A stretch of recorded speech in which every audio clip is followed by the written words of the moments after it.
Alien Bastards.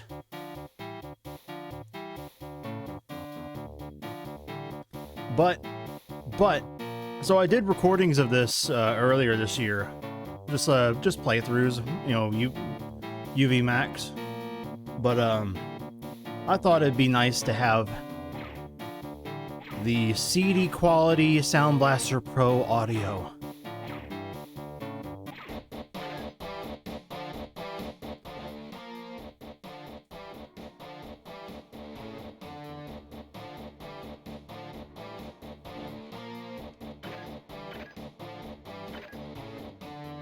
Those alien bastards are gonna pay for shooting up my ride. All right, I like the I like the difficulty settings. Aliens at my babysitter. UFOs. Oh hell no. Earth needs heroes. Alien carnage. No one hears me scream. All right. Yeah, this is another set by Big Ol' Billy. This opening map by him. Cool stuff. Cool little... let's call it Asleep at the Helm. Warning, 29 minutes ago. My cup of coffee. I shipped a coffee.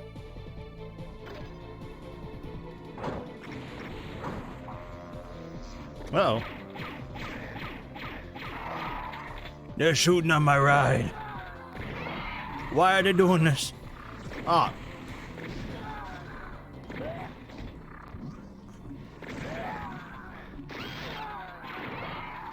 They got a party going on in here.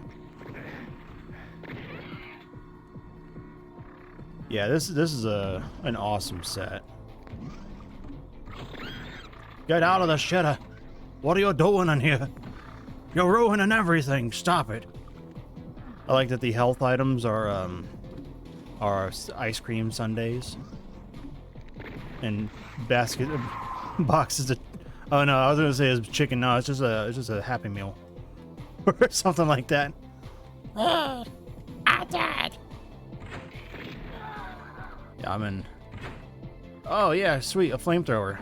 That's a plasma replacement. Warning, breaking accountant abductions. All right.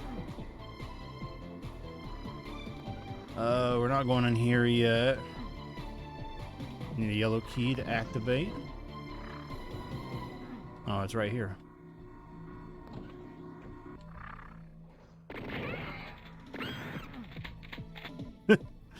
I love the little screams.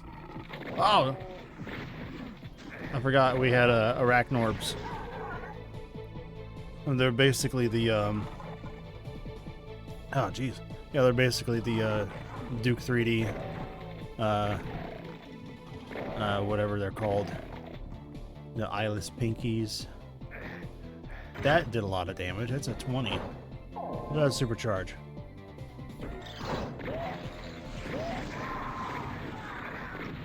The Wolf SS have been replaced with these flying aliens, which is cool, but they explode when they get shot, so they can be super dangerous.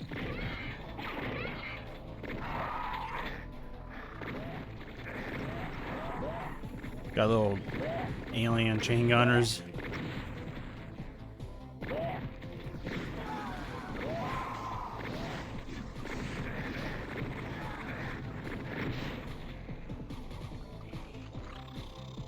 You gotta be careful about these flying aliens. I've been killed by the explosion more than once.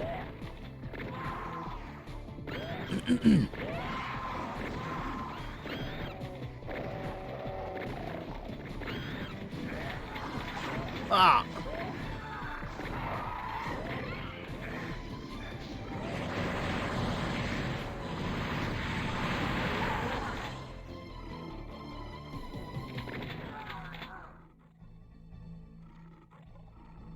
All right. That's pretty cool. Oh.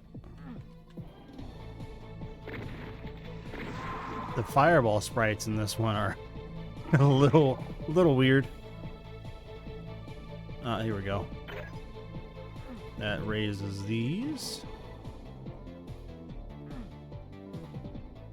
Now they can be brought down. Secret is revealed.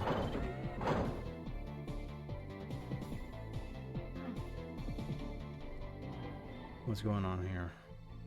Yeah, I don't know how long I'm going to be able to go. I'm hoping to be able to finish the whole set today. My wife's texting me.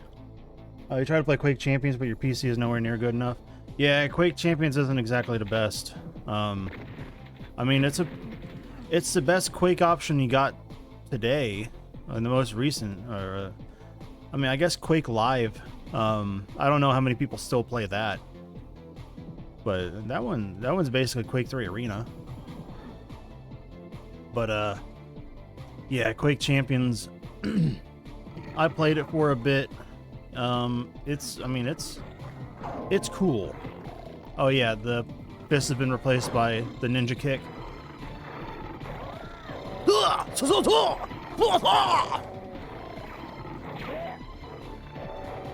I'm gonna kick you in the paste. All right. Oh yeah, the chain gun looks sick. There's our little pickups. Got a hostage and a blue key card. So the goal for every one of these maps is to rescue the hostages, and that releases so they're Commander Keens. That's the Commander Keen enemy that's been, you know, redesigned to be the group of hostages. And then you once you rescue all of them, the 666 tagged door opens up. It's the same thing we did in DBP 31, the Santa's Outback Bender, but instead of them being boomerangs, they're hostages in this one. Man, that flamethrower is actually a lot louder than I remember it. Yeah, there's a lot of Duke Nukem resources used in this one. It's very cool. Let's see, I got 2 out of 2 secrets. Got one more enemy to kill. There he goes. So 84 out of 84, 2 of 2 secrets. Let's blow this place up. See you later, baby.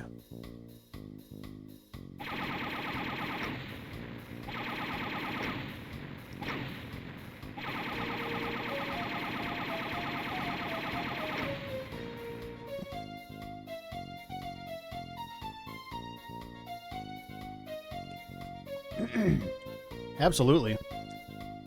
Especially when you're doing like Z-Doom stuff, like which we're doing now. It gives you a lot of freedom to do the things that were done with the build engine games. So yeah, that's definitely an option. You know what? I'm going to be doing saves. DBP 11. Or no. DBP 13. Flip that switch. I know if I ever got to lead a project, I know that I would be suggesting to do a Redneck Rampage styled WAD. I've been thinking about it for a while. I've been gathering up music resources and all that. Like, I think that Redneck Rampage, that game itself, was kind of it wasn't exactly put together the best, but I think we could absolutely do something along the same lines. That would be really sick.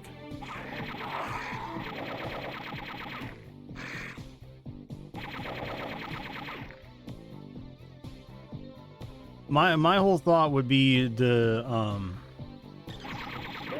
what?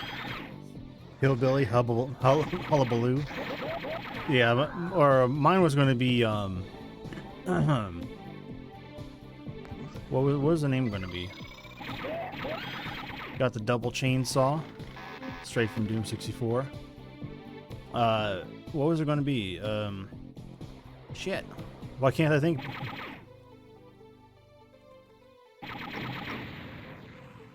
What was it? Oh yeah, Appalachian Apostle. The whole story of it would be, this fine young mountain feller named Cletus. He would be asked by God to take care of a demon problem in you know, in the mountains. Well, basically like in like West Virginia and all that stuff. So he would have to go out on an adventure.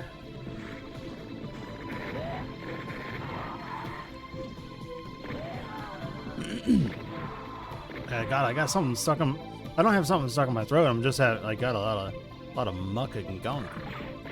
That's what I get for eating right before, right before starting the stream. I don't want to keep clearing my throat while I'm playing. But yeah, that that was my general idea. I was going to grab a whole bunch of like psychobilly music, or just some funny sounding things that would kind of help the whole thing along. I was thinking I was going to do like voice lines for it too.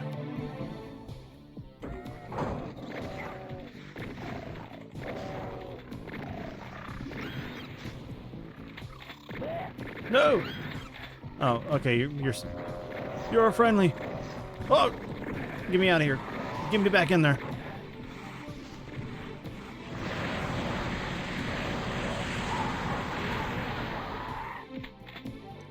All right, got the blue key.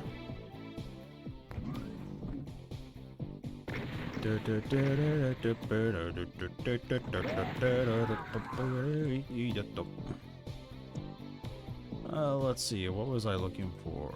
There's a switch.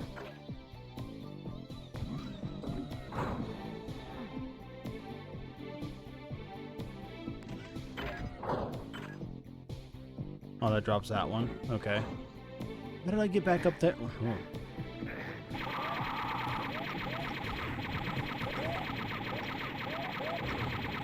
I love that it's like almost impossible to replace the Revenant. I don't.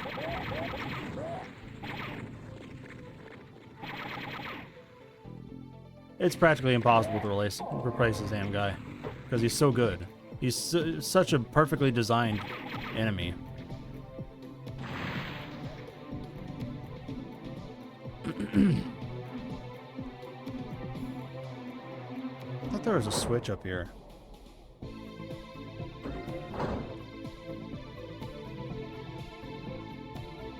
Try to cultist sprites from the blood. Act like it's a cult of summoning demons. Yeah, that could be good.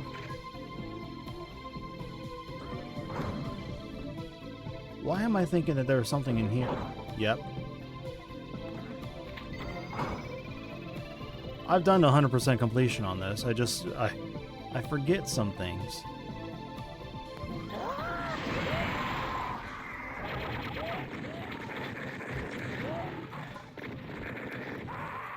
I got killed by...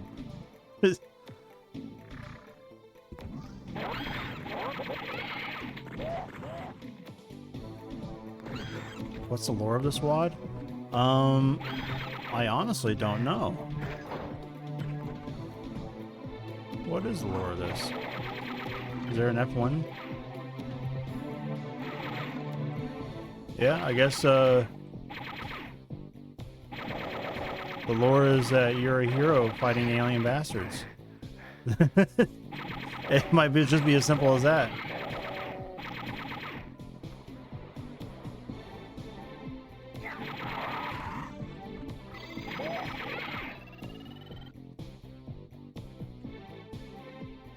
These aliens, they're ruining everything.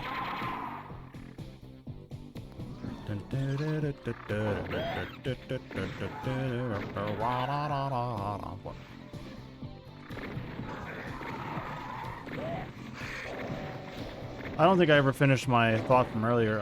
I may not be able to go finish the entire WOD today. My wife's car is in the shop, and I need to go pick it up. I know I'm hoping I'll at least get a call today to find out what the problem is. It didn't seem to be anything major, just the check engine light came on. So I'm guessing it's probably some bullshit sensor that went bad.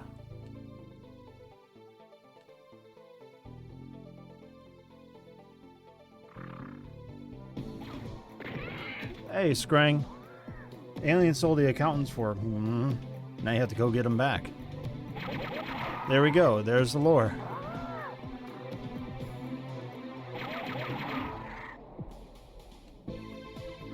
Then instead of stealing our babes, they stole our bookies.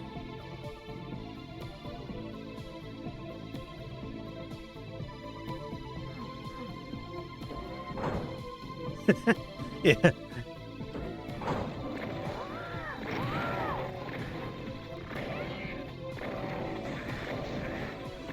It's like that Bogo's Minted meme. Hey, did you get those photos printed? Bogo's Minted? What? And there's just a picture of an alien. God, it's so stupid. But you saw you saw the things that make me laugh. The pre-show was just nothing but Oni plays and... Oh, god damn it. Just nothing but Oni plays and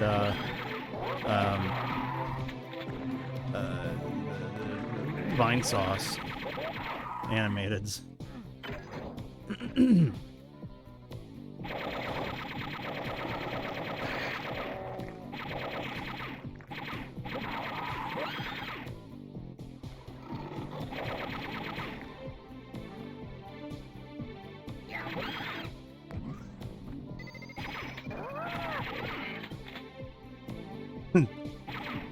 I've hidden a bunch of Tomar emeralds around LA.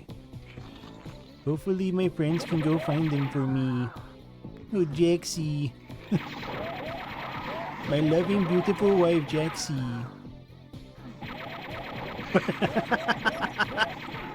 Yeah, the Super Tomar emeralds are pretty freaky sweet. Dude, I don't know what's up with me today. My voices aren't coming out very good. It sound like I'm doing shitty impressions. Because I partially am. But, like, they sound especially bad today. At least to me.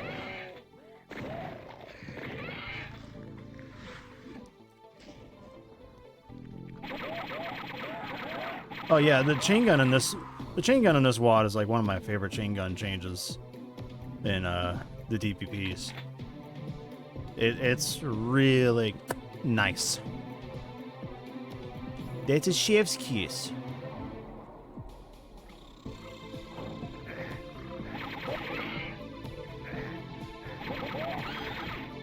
You should see the super shotgun if we ever get to it. It's the flat cannon from Unreal Tournament. It's awesome.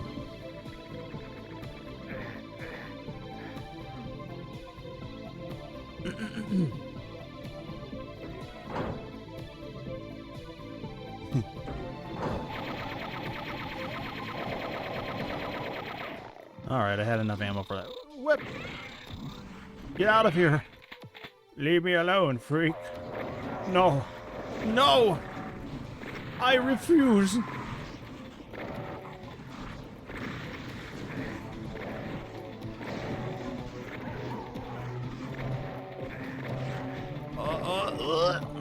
Okay, we're good. Stop! Where'd you come from? I killed you already. Flip the switch. Jump on down. Get the burgers. Oh, don't be. Oh, okay. I forgot about the flyers. I almost got blown up. God, there's 4.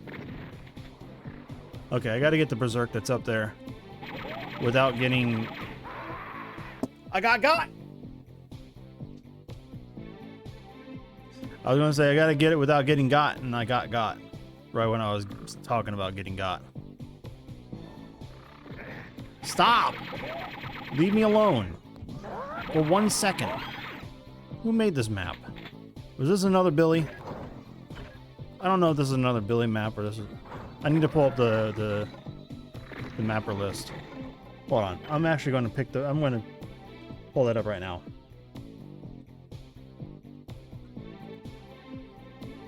So I can know who to be mad at for this level. No, I'm not truly mad. I'm just playing it up for the show. But don't tell nobody. Yeah, this is a Billy map.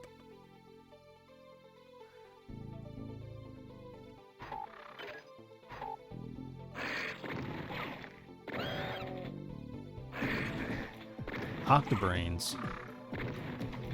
Probably. Oh, from Duke Nukem. Yeah. Yeah, there's a lot of Duke 3D influence in this WAD.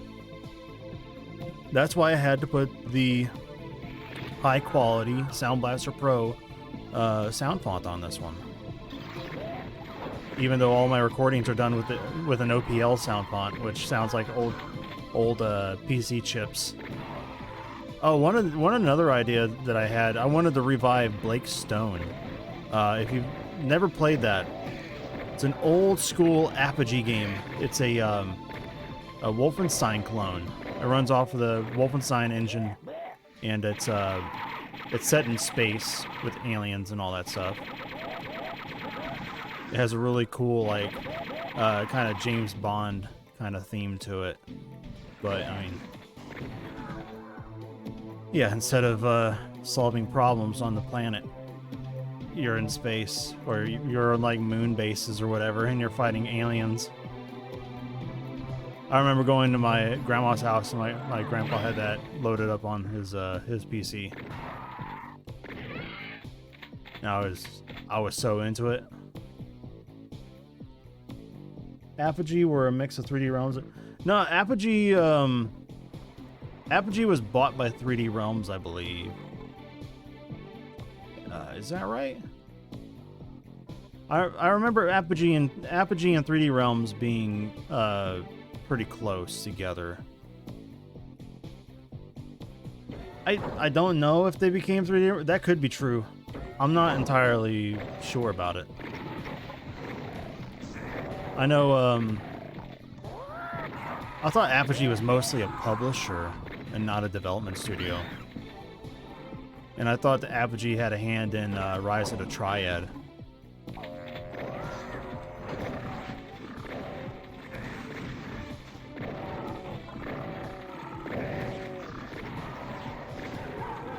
Yeah, because when the Rise of the Triad reboot came out, they did a sweet metal remix of the Apogee like song, like a little stinger song.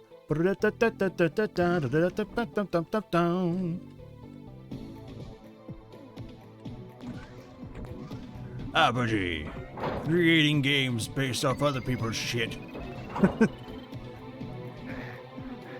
The flyers. These freaking fly guys. This reminded me of a series of books my son wants us to read to him. Oh, Fly Guy.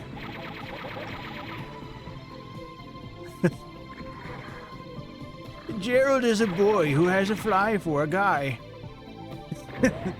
Oh, Daddy. My name is... No, Buzz. Buzz is a kid who has a pet fly, and the fly can say the kid's name. Buzz! Apogee made their own games and published early id Software titles. That could be entirely true. I am no expert.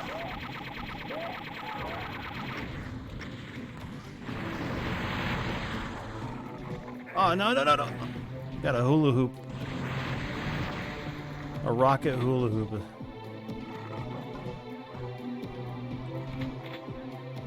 Alright. Switch. So that's the Arachnotron replacement. Wowie zowie.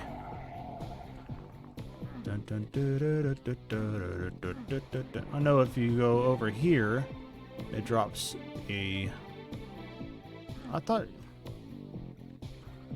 Ah, there it is.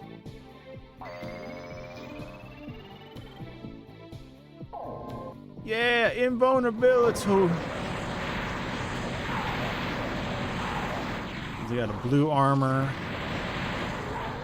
Make sure we clean up all these baddies. He knocked me out of the map. Wait. I don't want, not like this. If there's not a teleporter out here, Billy. There's no teleporter out here? There's no pain sector out here either. Billy. Bill, help me. Bill, help me. What am I supposed to do?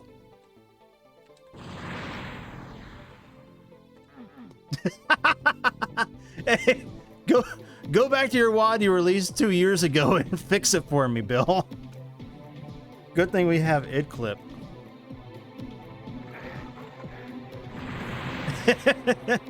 Help me! I'm gonna send that clip to him. Oh God, okay. Yeah, I'm definitely gonna send that clip to him. That's funny. It's like, hey Bill, I broke your WAD. I got launched out of the map by a jetpack dude. Jetpack dude, that's what I meant to say. I didn't mean to say jetpack Jew. That's why not even make it sound like that? Yeah, that's dumb.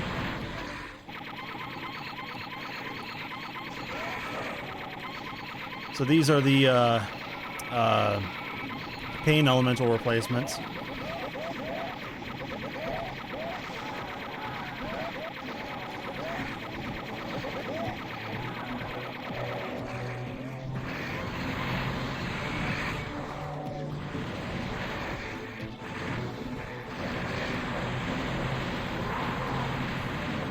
Was this supposed to be something I blow up?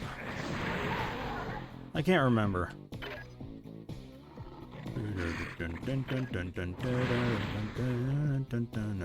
Hey, yellow key guy. Do you make WADs? When I see those plants are just here, feed me Seymour. Yeah.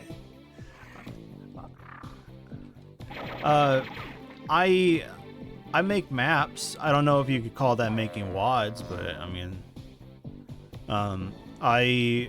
so let's say, like December 2020, I joined up with the Doomer Boards crew. Glenzinho invited me into the Discord, and he eventually pressured me into making my own map, and I barely got one out. I barely got a map finished in like 15 days. But yeah, I got included in DBP31, the Santa's Outback Bender. So I kept working on it, and I got included into 32. Then we split off and we formed our own crew. Well, we formed our own crew, but I also made a map for DBP33, which is Rainy Days at Casablanca.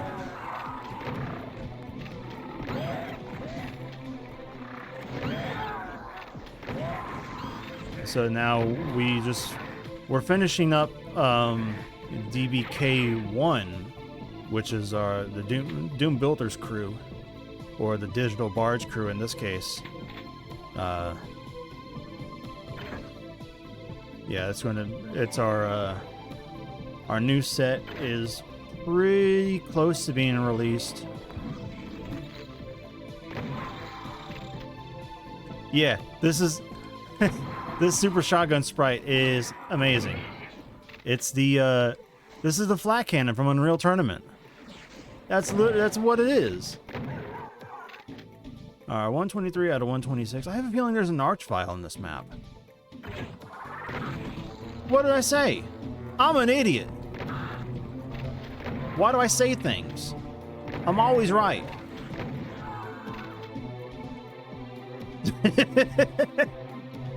Yeah. 126 out of 126, 303 secrets.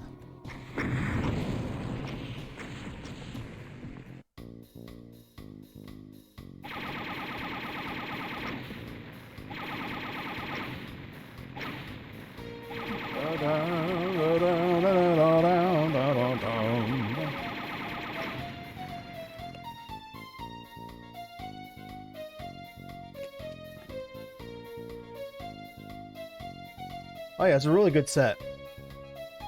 It's one of the first ones Billy led as part of the crew. Technically, you should have already had DBK2 resources up, but profit. That's all right, Scrang. Yeah, the Scrangus or Jackson, he's leading our second set. It's going to be a Japanese theme. Oh, hold on. Fuck this music for a second. I'm going to start playing. I'm pretty sure I'm completely off on the music choices that I picked up, but I discovered, well, not like I discovered it, but I found a type of Japanese pop music from the 80s, which is fucking incredible. Spoofy.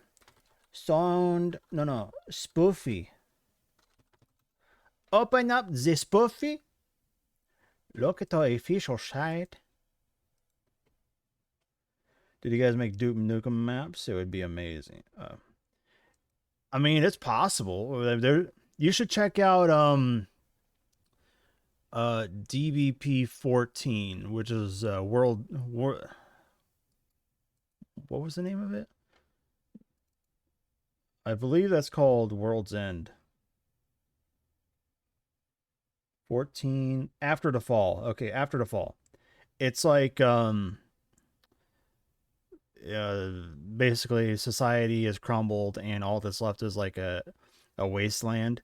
There's a really crazy it's a set that Glenn led, Glenzino, and he has a really crazy city map, which is a Slaughterfest, and it's fun. It's really fun. Like, you can basically check out just about any DVP. A Scrang, he led number 11, Lily White Lilith, and it's a really good set. Like, it's one of my favorite sets out of all of them because it has this, like, it's like all marble and overgrowth, and it's got this really, the soundtrack is, I made like an album of the music in the WAD. Because it's just really good music. It's all like progressive rock kind of soundy stuff. Like, it's really cool. Then Billy made this ridiculous map called Henry and Cynthia, or Cynthia and Henry, something like that. It's like a 4-part mega series. Like, it's like this huge sprawling map, and it's ridiculous. But yeah, we got some good shit coming out. Let's see. Do I even have? Okay, that is Spotify. Give me my playlist, please. Start web player. Oh, that's what I gotta do.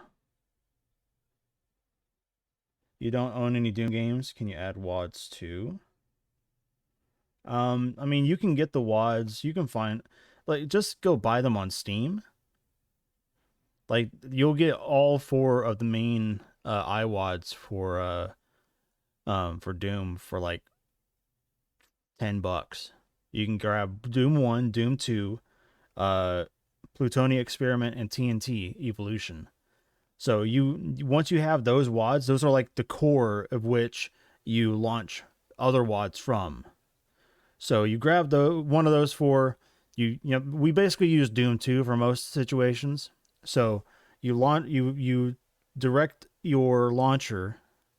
Like, in this case, hold on, let's open up a new desktop for you. Like, I have a ZDL, which is a launcher which you can, don't do that.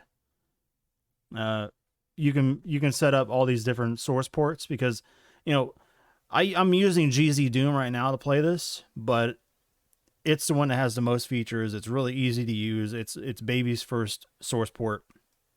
Ones like PR Boom are the more accurate to original Doom gameplay. A lot of people like using that one. I like using GL Boom because I like the smooth looks to it. But yeah, so these are all the iWads. You can actually add Hexen in there or Heretic, or any one of those.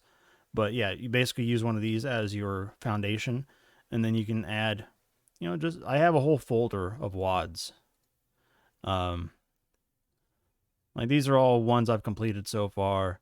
I have a whole mess of them I'm still getting around to eventually. But these are all like, no, not like that. Yeah, all these are like full-blown sets.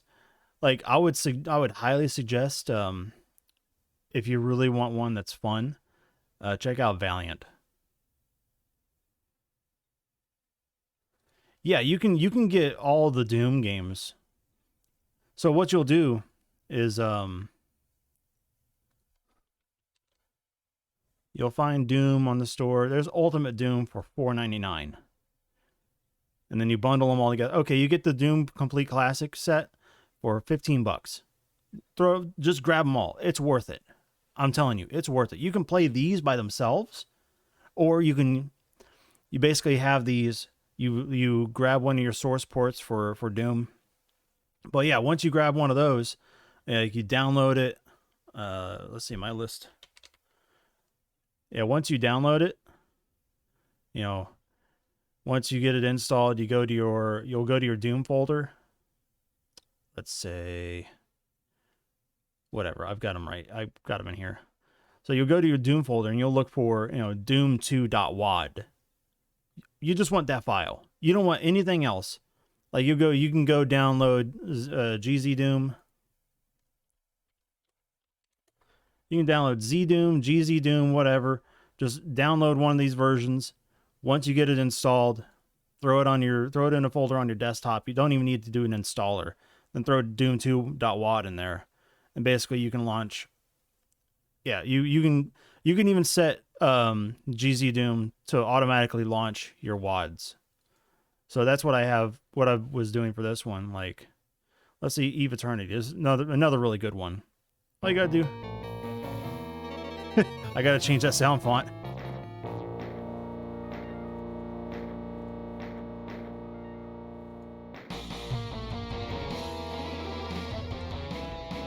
But yeah, you can set it up just to double click and it'll launch GZ Doom. But yeah, it's super easy to get into playing Doom, and even editing for Doom. It's super easy and simple to do. So yeah, there's plenty of resources. You can just look it up on the internet. You'll find everything you need. Let's see, what was I looking for? Oh yeah. So I discovered this genre of Japanese music. No, dismiss that. Go away. Japanese 80s city pop songs. So we'll just listen to some of these while I do this next map.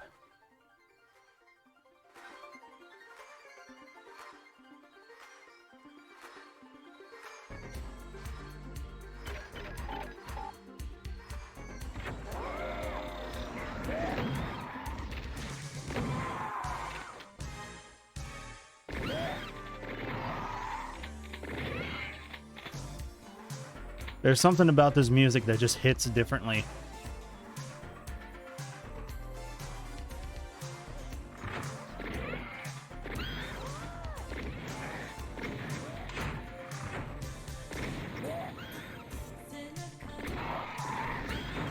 I don't know if it's like reverb on everything.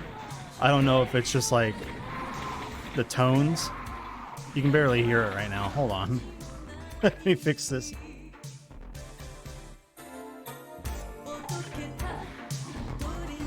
I don't know what it is about this, but it's so good. I was listening to this while I was working yesterday.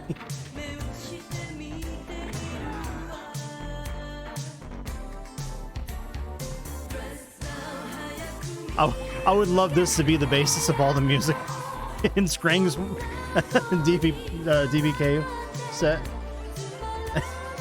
I know it's not. I don't think it will be. But god damn, this would be so amazing.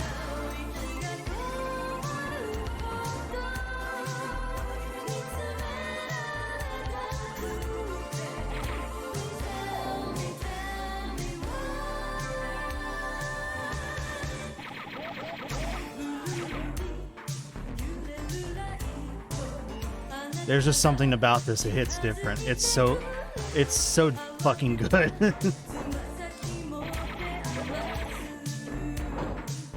Oh yeah, I'm sure it's got some kind of a American influence in it, but it's just like it's specifically Japanese pop, 80s pop.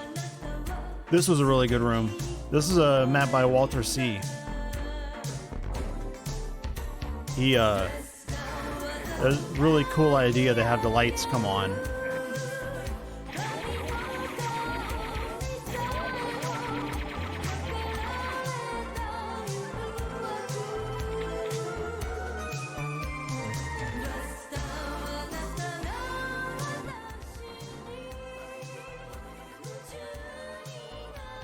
You have the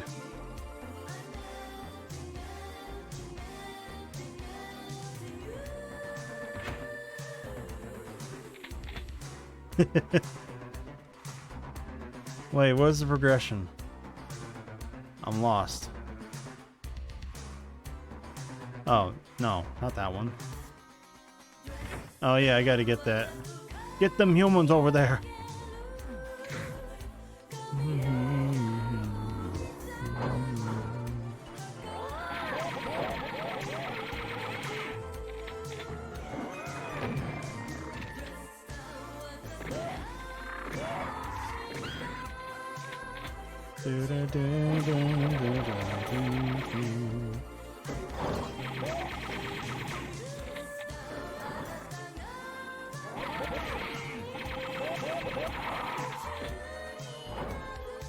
It has both Doom and Doom 2 wads. Yeah, sure. Go with that.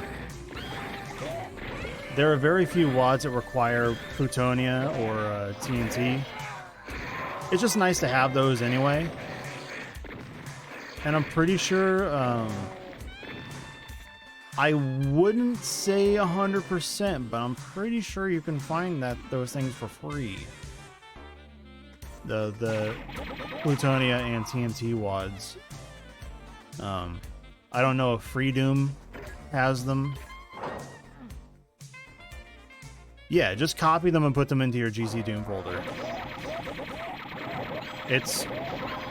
Yeah, I mean, the file sizes for Doom and Doom 2 are like 5 megabytes combined. Megabytes, not even gigs. They don't even get too close to thinking about being a gig.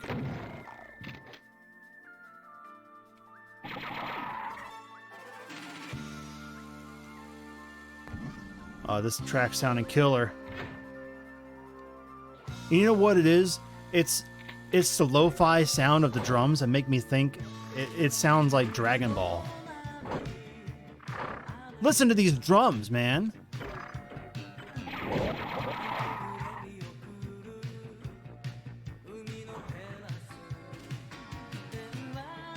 God, man, the guitar has the tone exactly the same as like the Dragon Ball soundtrack or the original Dragon Ball Z soundtrack.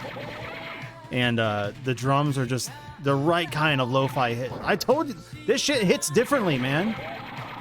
This is right up my alley. I'm weebing out, boy.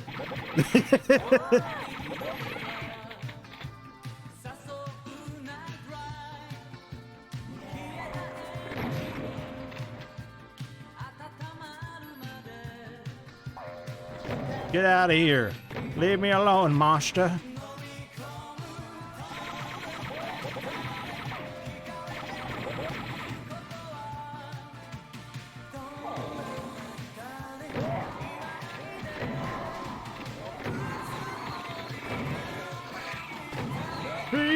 Simo.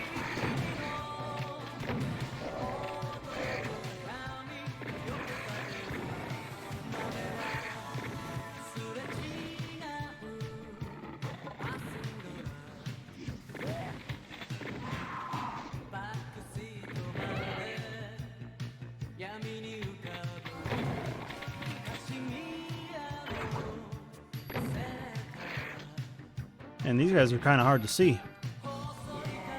Yay. We have been freed.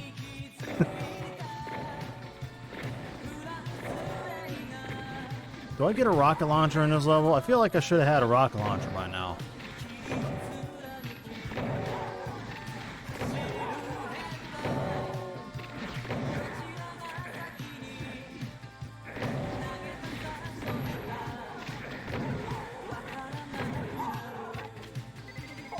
Oh, cool, light amp.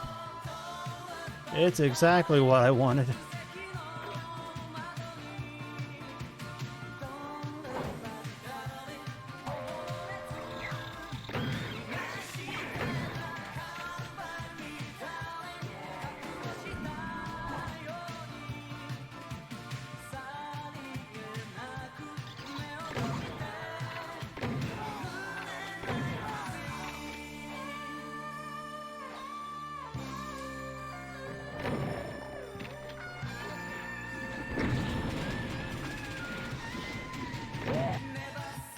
They didn't die.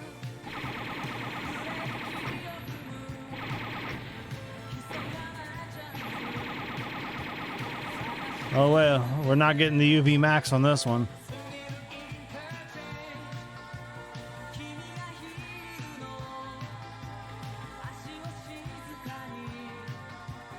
Oh boy, it's another Billy map. Alright, let's stop that for now. Yeah, Station to Station is a good map. But the name of it always reminds me of the Family Guy skit Gumble to Gumble. where the two Gumble brothers are crime stoppers or police officers. Yeah. I must have some like broken wires in my brain or something, because the connections that I make are not right. Oh yeah, I forgot these rockets are ridiculously huge. The David Bowie song. Is there a David Bowie song called Station to Station? That's probably where Billy got his idea. I mean, the map's really cool because you have these different stations that you go to, these different sections, and oh, I thought these were Arachnotron replacements.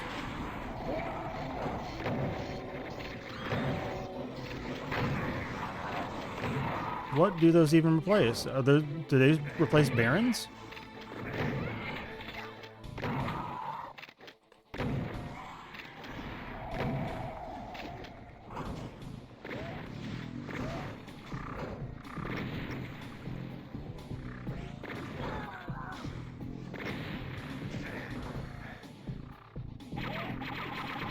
I'm guessing that's what they replace.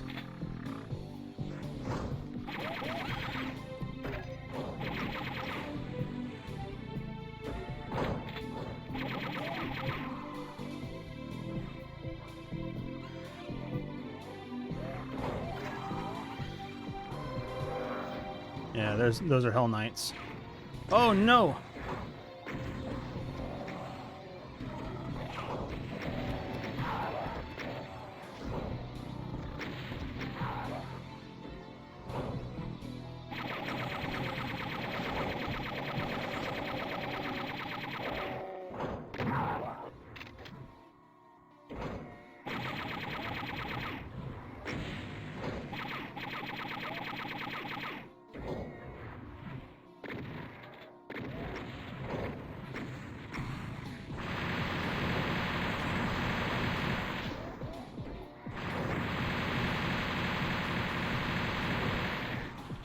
I'm almost dead.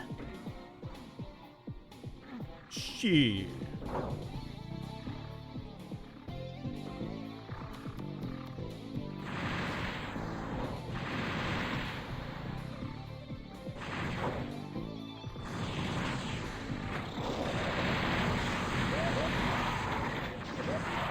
That's close. 1% in the dream.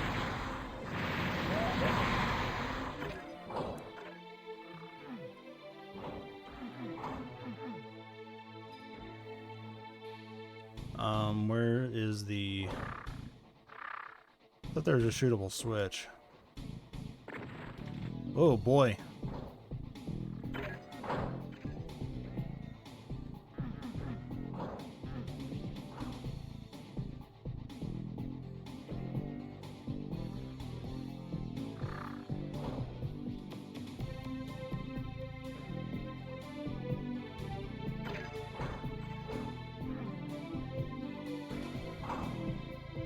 I thought it was right over there. I'm kind of boned.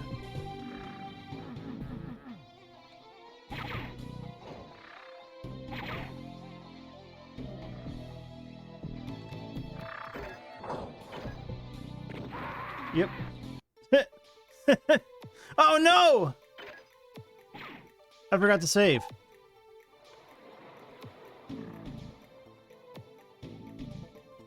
Yeah, I'm not playing this map again. I'm cool. Yeah, I'm 2 maps back, actually.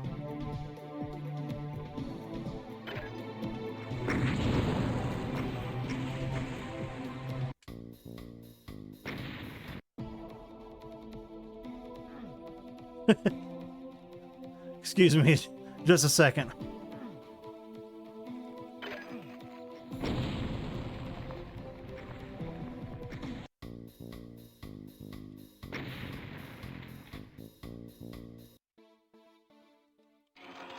Yeah, I'll just do without the progression I got from those other 2 maps. It's okay. Well, I pistol started this map. It's fine.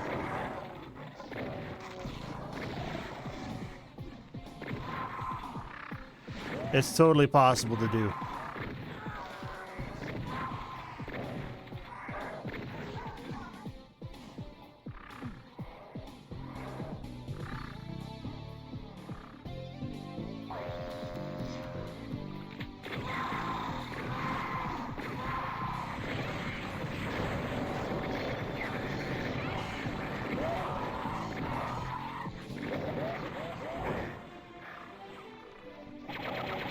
Boy, there sure are a lot of baddies.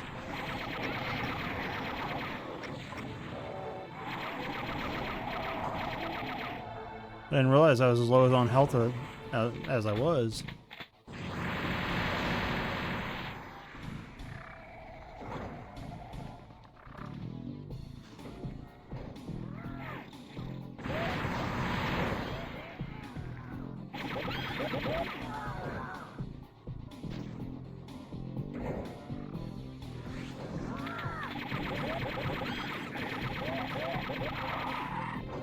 Pretty sure there's something over here. Yeah.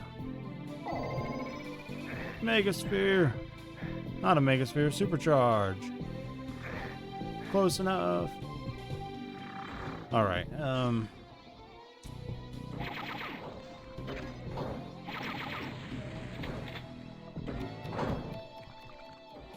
have to figure out how to get this thing to drop so I can shoot the switch.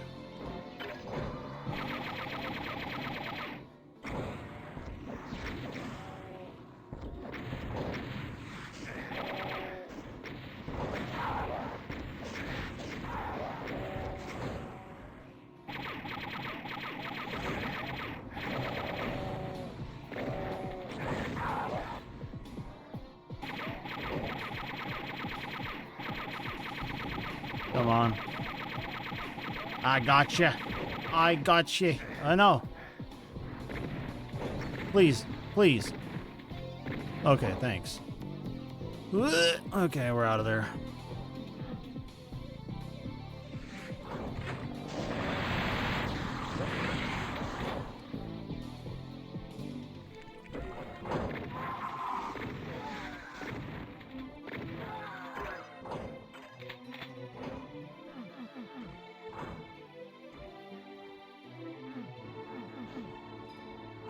Oh, they just drop. That means I could have just done that. There's a switch. Yeah, I could have just done that the whole time. I'm an idiot.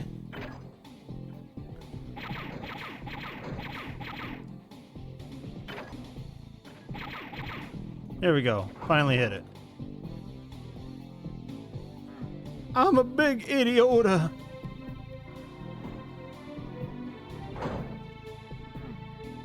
No, no, even stupider. Alright. Ah, no, no, no. Man, I am in top form today. Can't you tell?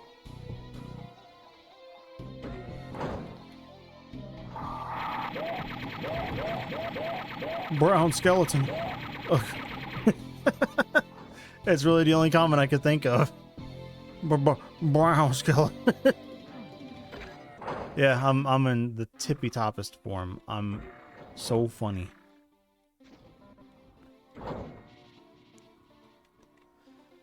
I have a feeling that there's an archvile around here.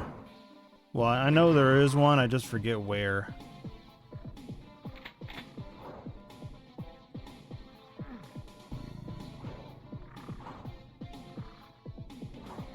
Oh boy, I forgot about all these guys. Cool.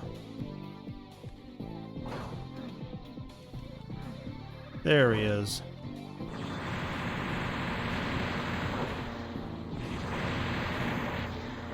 We killed him, chat. We did it.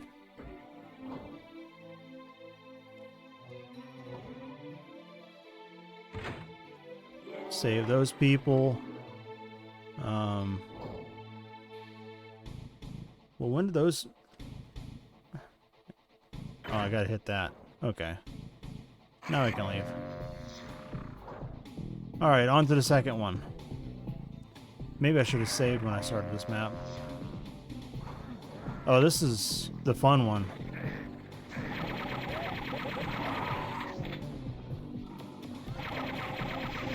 It doesn't get challenging until the flyers come out. Oh, there they are. Because they make everything weird.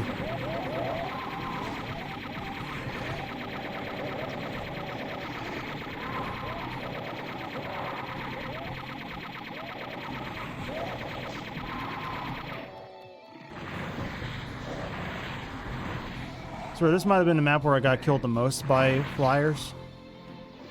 Because of their explosions.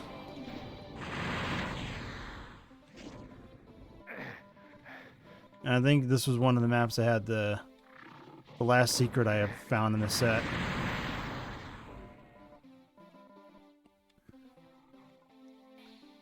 Yeah, I had to come back and play this one a couple of times.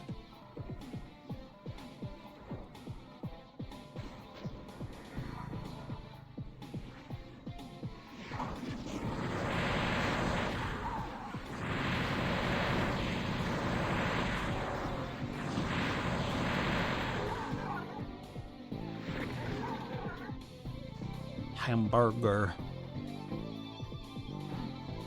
I need a red key.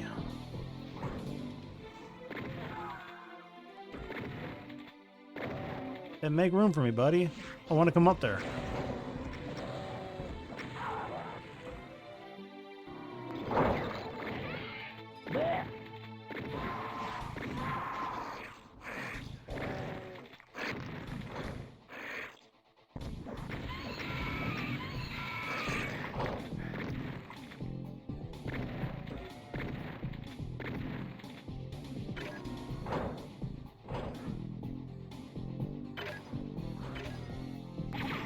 A lot of long-range shootable switches on this one.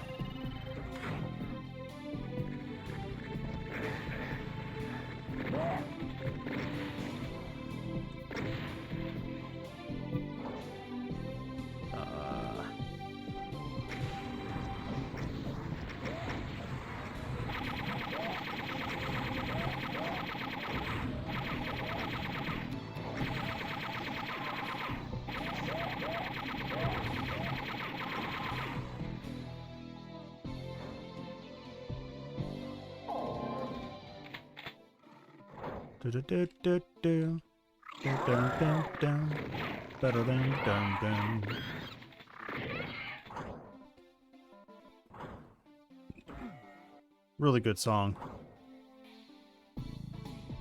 Billy picked a gym. Stop! Stop! Don't shoot at me! I'm an innocent boy! I'm an innocent boy! Why are you shooting at me? God, now we gotta start. I should save after every section. This map is brutal.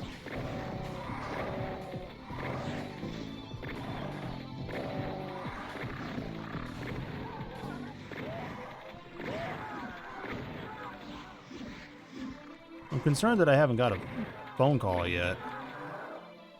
I don't want them to, I don't want to find out that, like, my wife's car is irreparable.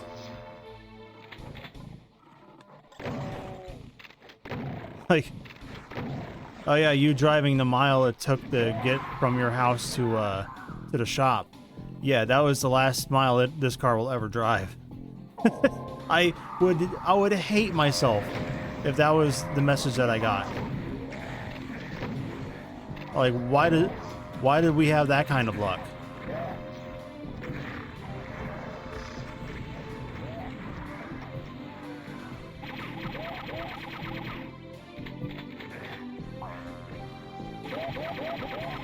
Grabbing the McBurger.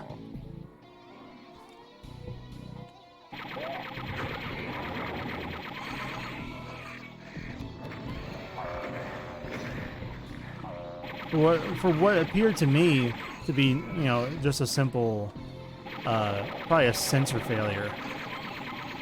That's what I'm thinking happened.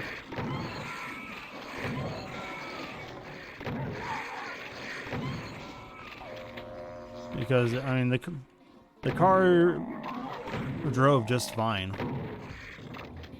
Didn't seem to have any issues with it. So I'm guessing it's just like, you know, one of those things where, oh yeah, a sensor went out, that's going to be $400. Okay, cool, I don't really want to pay that, but I don't have an option, do I? Because it could just, you know, it's one of those things like, oh, well, this is, you know, your oxygen sensor. And you don't want to leave that alone, or else your engine's not going to combust properly. In fact, it'll probably combust really good.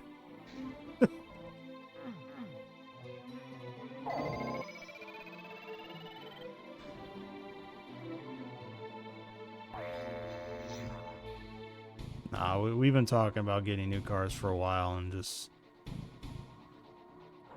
things keep coming up to prevent us from actually, like, getting something new.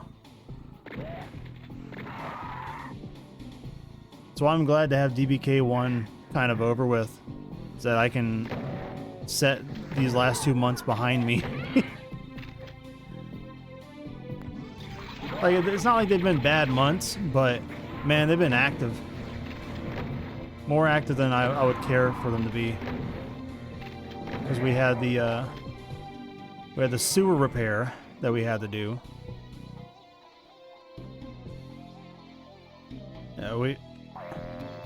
It's fun to find out that you know, something you paid, you know, $8 grand for, what, 6 years ago, has now become an issue.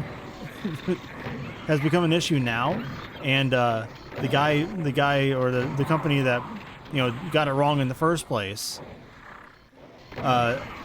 isn't going to fix the problem. In fact, they're going to do everything they can to duck you.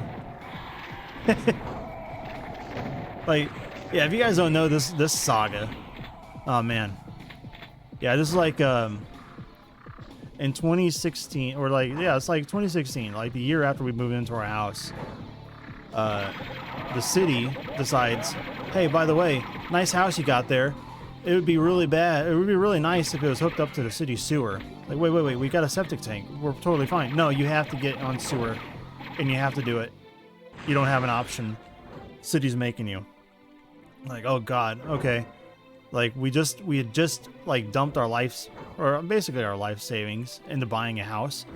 We're riding kind of low in the pocketbooks. But fine, we got enough to cover the cost. Oh dear God, it's going to cost a lot.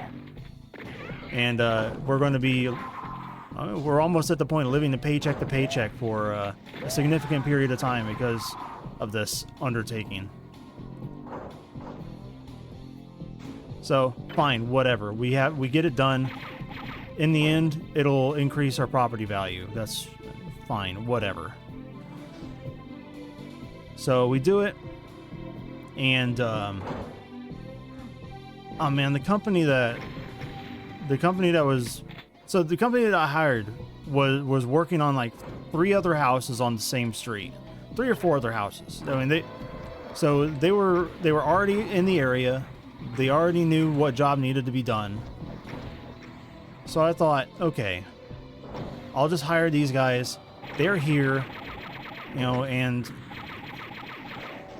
like I don't want to have to go hire another guy and have them travel all the way out here and just to look at it and be like, okay, well, these guys are doing it too, and who knows what their price is, but whatever. I'm just like, I want this over with.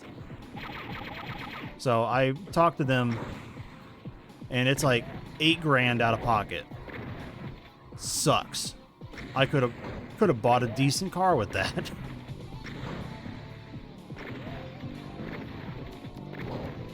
Or I mean, I could have put a nice down payment on a car, a brand new car, and you know that I would have been fine with doing that. But fine, I'm spending it on sewers.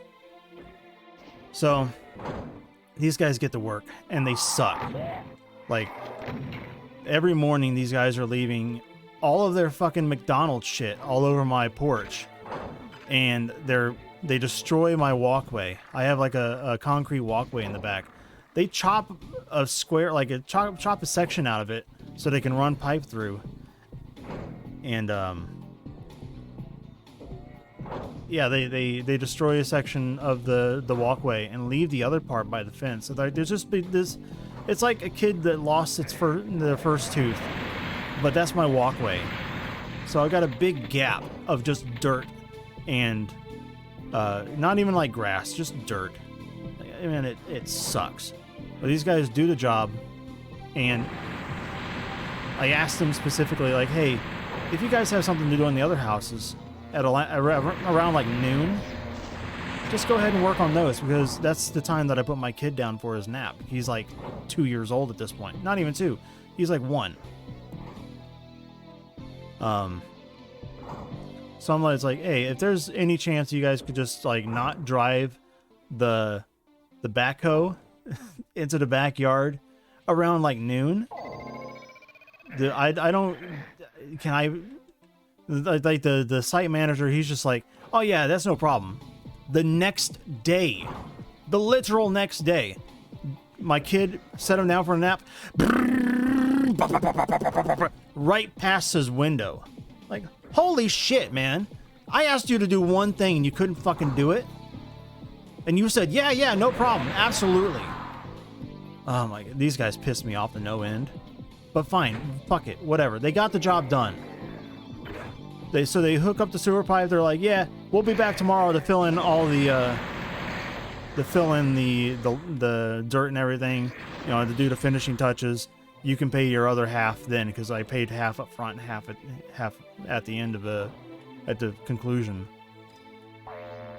Once they have it all hooked up and they're like, oh, okay, we'll be back later. My house smells like sewer ass. Not just sewer gas, sewer ass. It's miserable. I'm like, what the fuck is happening? And I'm just like, I'm talking to my neighbor. I'm like, dude, did your house smell awful as soon as they hooked up the line? They're like, nah, but they installed the backflow valve. And it's like, what the fuck is a backflow valve? Apparently, it's what keeps the water from flowing back into the house. I'm like, do I need one of those? And he goes, oh, but they told me I needed one. So, fuck the Flyers. But whatever, we start again. So, I'm like, okay. Before you guys leave, tell me about one of them backflow thingies. And they're like, oh yeah, yeah, we just installed one of those, and it has a little flapper on there. You get it replaced every couple of years. I'm like, okay, cool. And I already talked to my neighbor at this point. I'm like, okay, so how much do they charge you for this backflow thing? And he's like, $500. I'm like, shit, that's money I don't have, but I need to get that. I'm like, okay, let me talk to these guys. I go, hey, I want one of them backflow valve things, because there's a little bit of a smell coming through. He's like, oh yeah, cool. $600. What? My neighbor just said $500. Why are you charging me $600? Well, we already have it in the ground now. We have to dig that back up, and that's using the that's labor and parts. I'm like, you fucking criminal. You piece of shit. I'm like, open her up. Get that thing in my, on my line. I'm going to need that because I don't want to smell sewer for the rest of my life in this house. Like, what a fucking asshole. He gouged me on the price. And it was like, oh, well, I don't have an option.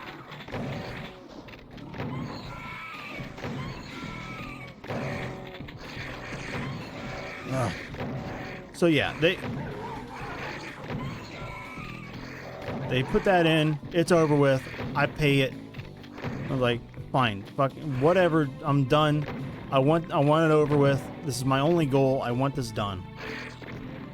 So, pay the price, move on with my life. Except 5 years later, I found out something really cool. So, my bathroom, for no explainable reason, starts overflowing from the base of the toilet. I'm like, that's not right. Every time we run water, it's coming back out. Like, that water's not going anywhere. Is there a clog? And I'm just like, okay, there's got to be a clog. So I'm just like dumping Drano down there nonstop. I go buy a toilet snake, run it down 25 feet. Doesn't seem to be doing anything. Nothing seems to be flowing any better than it was before. Like, okay, cool. Well, I keep trying my solutions for a couple of weeks. I'm just like, okay, breakdown. Time to finally like call a plumber and be like, hey, what's the problem? So a plumber comes out. He's got a professional grade snake, and he runs his down 75 feet into my line. And he's like, okay, well, I'm checking your clear out, because there's those little caps in my yard where you unscrew it, look inside, and you see if the water's flowing through or not. And he's like, okay, I ran the snake 75 feet, way beyond way beyond anywhere it should be. So now I'm looking at it and I'm thinking, or he goes, I can't see my snake in your line at all. I'm like, what do you mean? Like, well, it's way past the point of where this clear out is. I should be able to at least see it. And we ran some water, and we can see that water coming through. So clear, you're something's fucky here. I'm like, okay, I'm going to schedule the guy to come out. he goes, I'm going to schedule the guy to come out and with a camera, so we can actually get a good idea of what we're dealing with here, because my snakes run into something like a wall. Like it. Wait. So funny thing about how my house is constructed, the main part of the house was built in like the 50s. And there's an addition that was built in the 70s. I have 2 bathrooms. The bathroom that's part of the old part of the house, and all of my appliances and all of my everything are running through one line, and it all flows perfectly. No problems. I'm like, cool. The addition is part of a separate line. Come to find out, the guy with the camera takes a look at it, and he goes, this line is still connected to your septic tank. I'm like, there's no way. The septic tank is cut off. Those guys charged me for cutting off 2 lines when they did the original work back in like 2016. It's like, no, they only cut one of them off. I'm like, so you're telling me this bathroom that all the water's coming back out of, it's been flooding, and it's been our main bathroom because it's closer to the living room. It's been our main bathroom for 5 years, and you're telling me that shit's going straight, literal shit is going straight into the ground. And all this Drano I just dumped is going straight into the ground. Straight into my backyard. It's like, yeah, check this out. And he pokes at the ground a little bit and like, okay, I thought there was just a pile of leaves there. No, there's a fucking sinkhole forming in my backyard. These assholes charged me for a job they didn't do.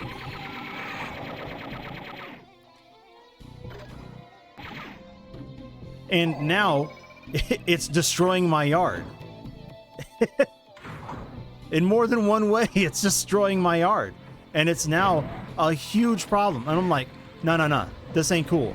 Let me get a hold of these guys. Be like, I'm going to get them out here, because the plumber that I brought out, he quoted me. He's like, yeah, we can do this, and we can dig this up, do the line right, and get it all put away. We do it for $6,000. Like, no, I paid $8,000 to get this done. I'm not paying another $6,000 to make sure that someone else does their job right. No, I'm calling them and I'm having them redo it the right way. Well, that's what I thought. I pull out my old contract, my receipt for the job that was supposed to be done, and the phone number on there and the website on there, none of that shit works anymore. I'm like, oh boy, cool. So I go on a little Google adventure. I'm trying to find out where have these guys gone, because I need them to fix this. They charged me for cutting off two lines, one to each one of my bathrooms, going into the septic tank. They didn't do it. I'm like, no. We had an agreement.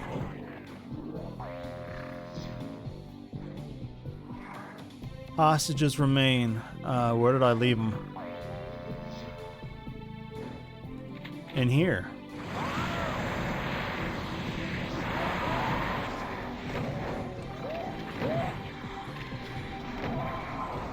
So yeah, that was a nice little clusterfuck. And trying to contact those guys was... Holy shit. Billy, your map. I'm just resurrecting. I'm not doing that again.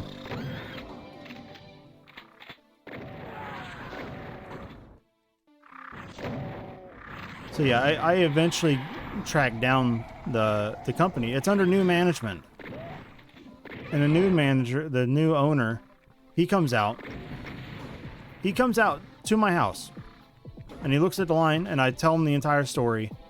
And he's like, oh yeah, that is a problem. Well, I'd like to make this right. I'm like, okay, then you're going to be doing it for free. I'll do it for $3,000. Huh? No. There shouldn't be any transaction here. It should be, yeah, I'll fix the problem that my company caused. But, I mean, I'm seeing red when he says this. I'm just like, it's more important for me to have this be done than to scare this guy off and just it not happen. Because I want to fucking strangle him.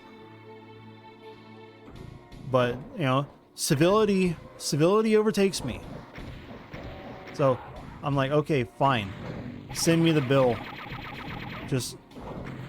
I had my funny bucks anyway from the COVID bullshit, so... It wasn't a massive trouble. It wasn't it was going to, well, it was a problem, but it wasn't going to be like, I'm not going to go poor paying for this.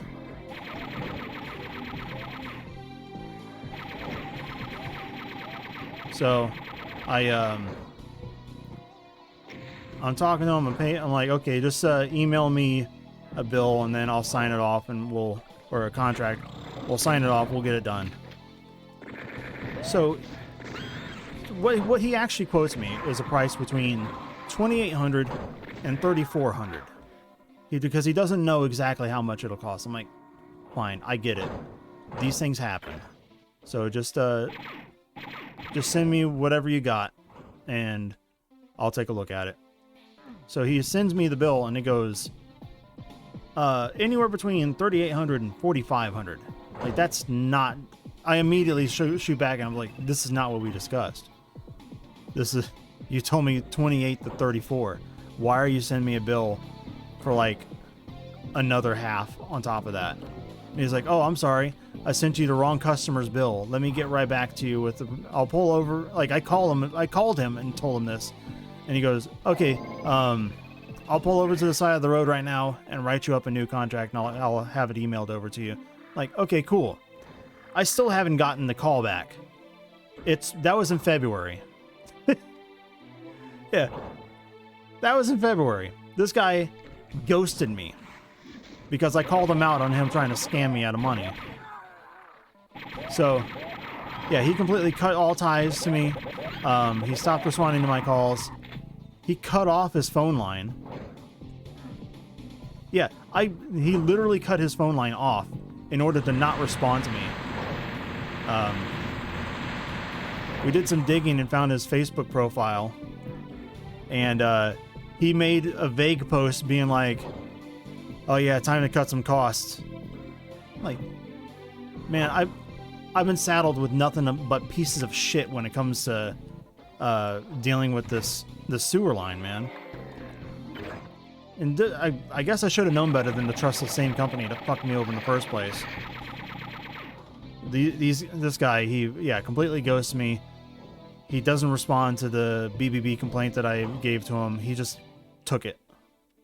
He didn't make a response. Didn't even look at it. He just took it, shut down his company. Just ran away from it. I'm like, fine, fuck you. So I hired a new team, and I'm just like, yeah, this is going to suck a little bit. It's going to cost. It ended up costing around $4,000 to get done. But the new team of guys that I hired, they were excellent. They're professional. They came in, they got it done in one day, and they were so cool. I got one of their cards, and he's like, yeah, call us in about 6 months. I'll come back out here, give you a good price on grading the land and making sure that everything is smooth and not fucked up. And I was like, dude, you're a literal god for getting this done for me. And he was like, no, there's a lot of guys out here who make their living doing this job, and they make us all look bad by doing shitty jobs and overcharging their customers. Like, yeah, that's what happened. Oh man. So yeah, there's that story.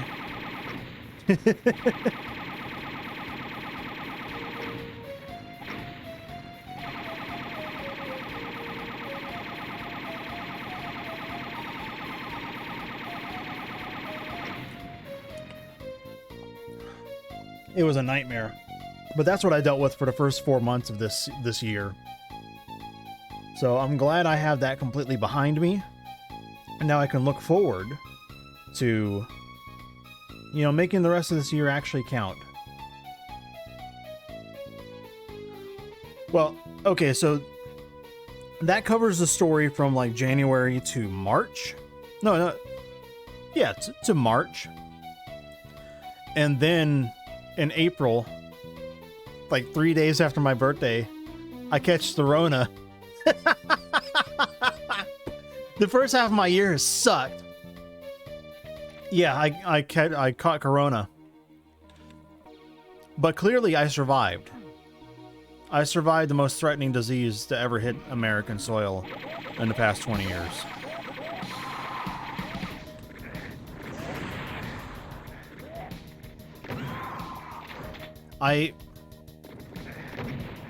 I'm very when it comes to the coronavirus, I am very skeptical. I've experienced it. Yeah, it kind of sucked. It was a pretty bad flu, but that's what I believe it is.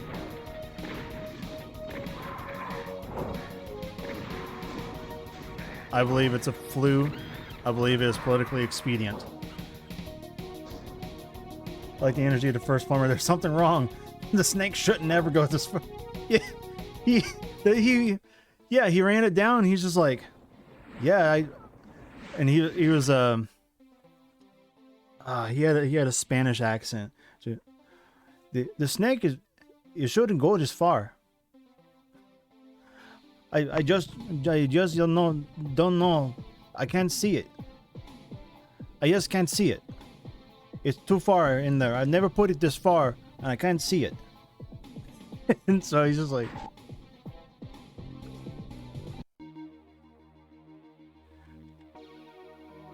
oh man, I'm pistol starting. Yeah, but I'm glad he called someone else to come in and take a look at it, and he did it free of charge.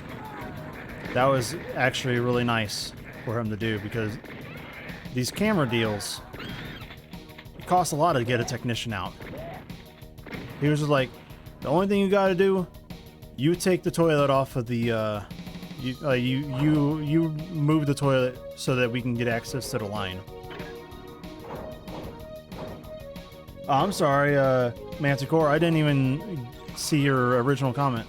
So you're trying out Brutal Doom? Yeah, it's a pretty neat mod. I was never much of a fan of Brutal Doom because I like classic gameplay, but yeah, I mean, I can see why people like Brutal Doom. It's really inventive and cool. Especially with, like, it's got like 1,000 weapons. That's part of the reason, like, I can't wrap my head around Brutal Doom because, like, yeah, I know Doom Guy's got the magic backpack and he can hold, you know, nine massive weapons. But, like, 32, that's going a little far, man. I like imagining Doom Guy running through corridors at light speed, just carrying, you know, with like seven strapped weapons around his torso. I'm gonna get these aliens.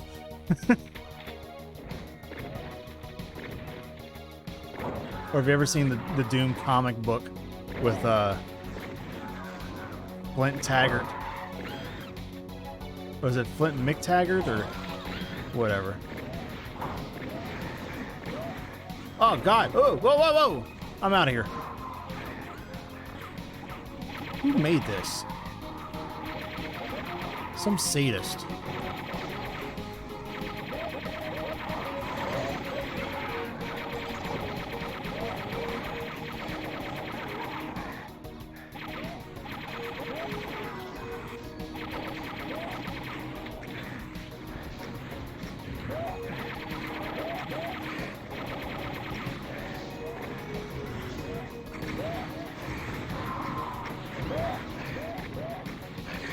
Pretty sure this is a Glen map.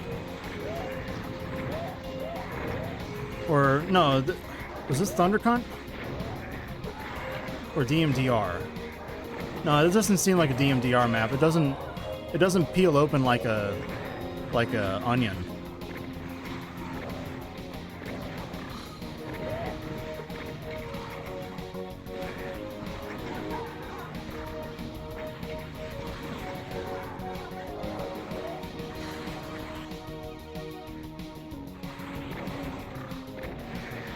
Whoa!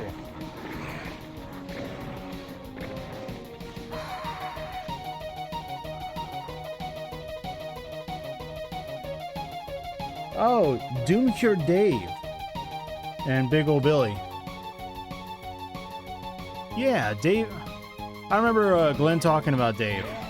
Is that he did a lot of really cool stuff with what is it? With curves. Like with curved staircases and stuff. Like he was really good with working with, you know, weird shapes.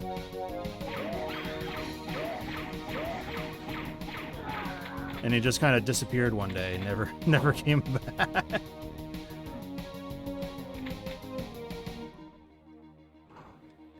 Doom Guy's insane environmental, right? Yeah.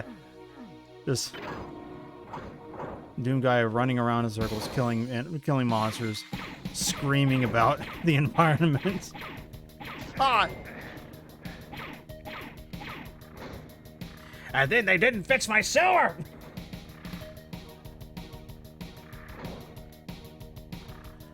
You always pay your price, Spider-Man. The itsy bitsy spider. God, that first Spider-Man movie is such a trip.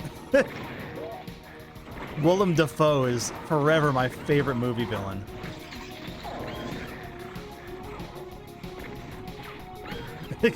He looks like he hits every range of it, like oh yeah, Norman Osborn, or Oscorp, whatever.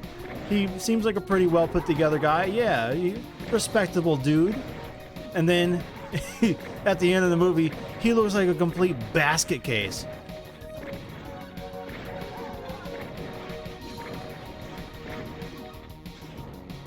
Man, I love that movie. It's so campy and stupid, but it's really good. Like, I'm not even mad about Tobey Maguire being Spider-Man, because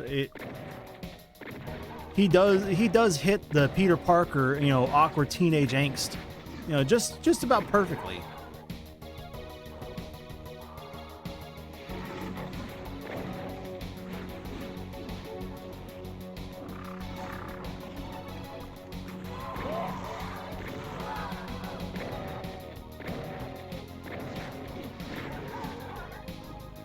But who's the kid that's Spider-Man now? He's pretty good. It's funny that he can't keep his scripts. He keeps losing his scripts, or he keeps like leaking stuff on accident. So much so that they have to like put handlers on him and be like, hey, stop giving shit away.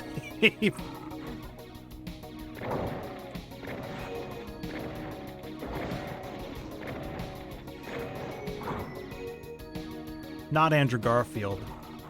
Whoever the other kid is. Another one is an Endgame. He's a pretty good actor.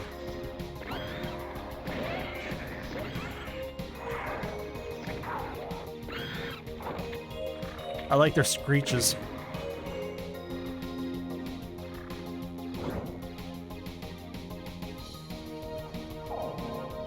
Dun dun dun dun dun dun dun.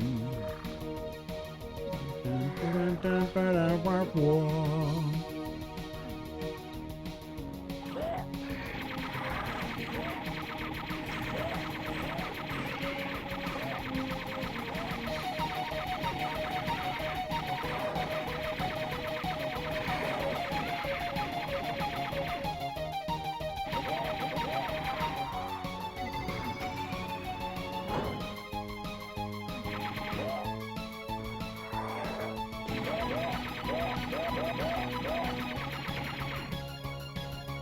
I don't even have a plasma gun.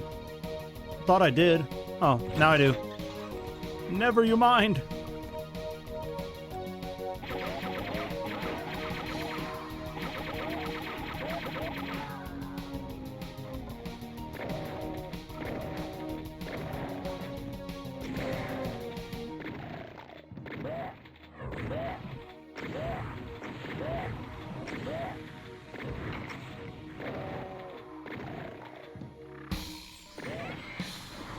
Oh, everybody leave me alone. I'm a simple Doom guy.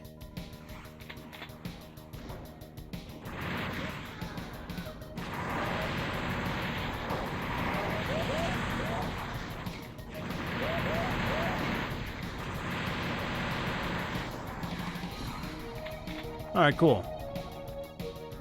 Took us a little bit longer to do the roundabout way, but we got it done relatively easily.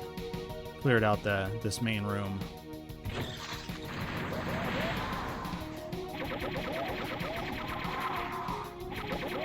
I really like this map's layout. It's really cool. It's got good shapes to it. Look at that.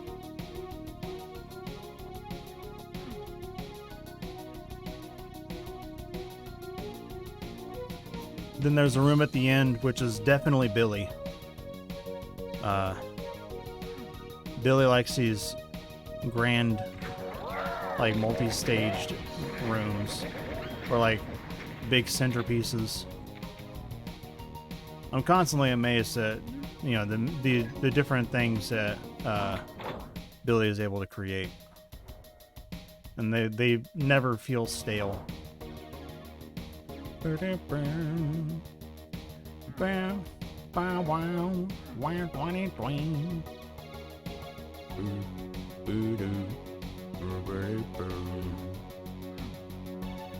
Where is the red key?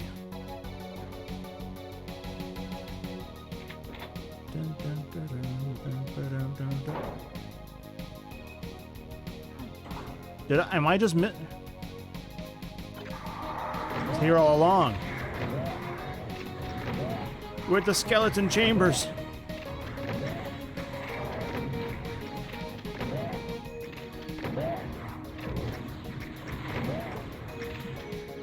I like the way the song sounds with this sound font too. It was a good song even with the OPL sound font. With the little glockenspiel. You made this.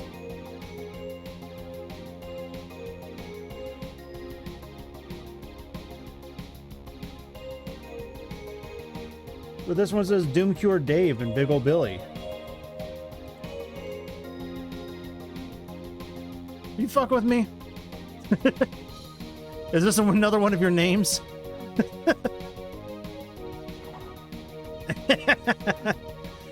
I made this.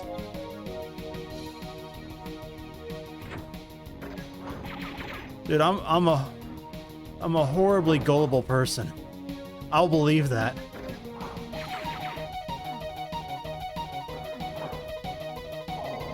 The secret is revealed. Look.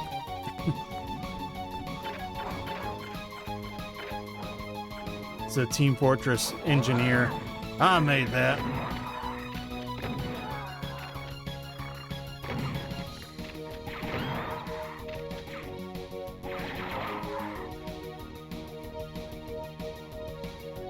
Oh yeah, the fun room. The crush room. I like the usage of the unpinned.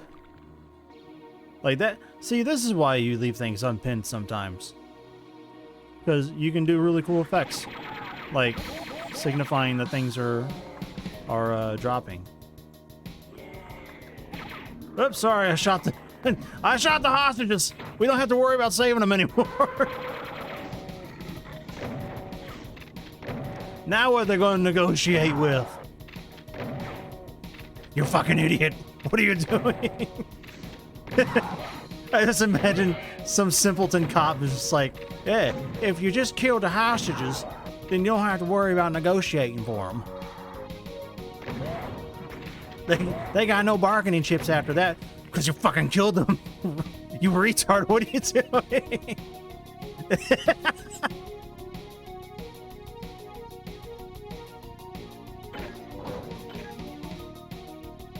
Oh, man. Oops.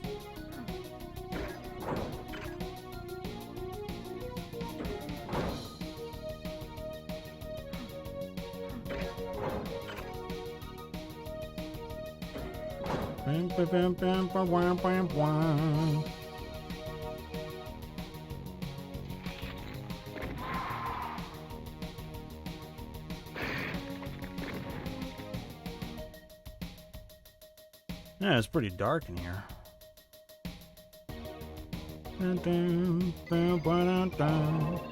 We found a secret. It's been revealed. Hey there, stupid. I bought you this stuff. God. Is Homestar Runner still making comics or making videos? It's been so long since I've watched anything from that site. I just remember the Halloween one. Let me in, ba ba ba. Let me in. He's banging on the door with his forehead.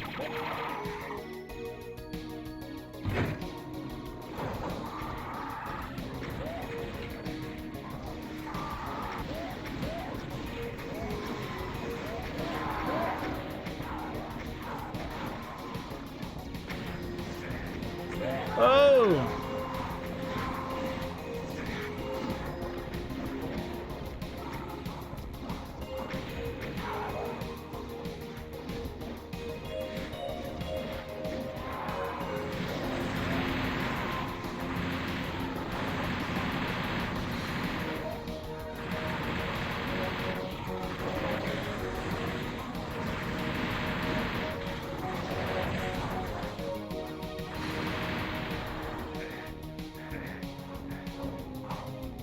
Okay, I got all the secrets.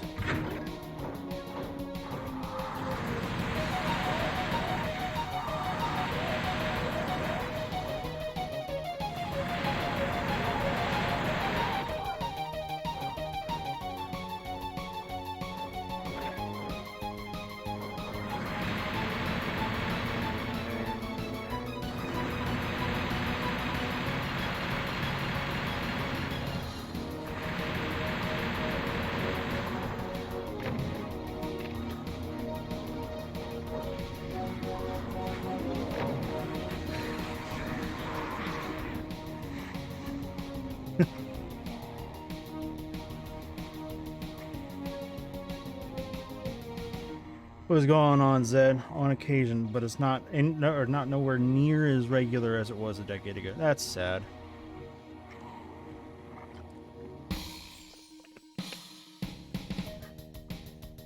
Hello, bear who isn't a house. I am not a house. I'm not even as big as a house. Not yet, at least. Give me a second.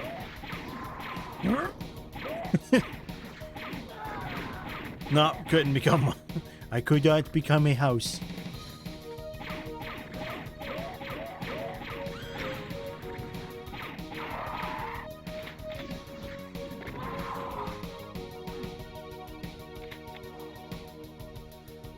Died right at the end of the map, too. That's unfortunate.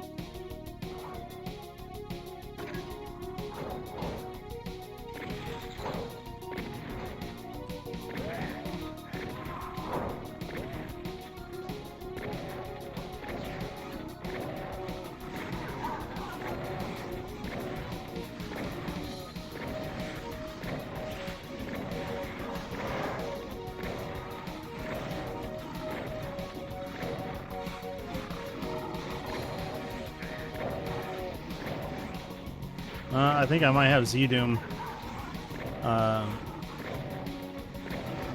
rules on. Probably do. Yeah, let me just get killed. I'm not changing those rules. Not again. Not after nearly giving myself a heart attack thinking my DBK map was broken.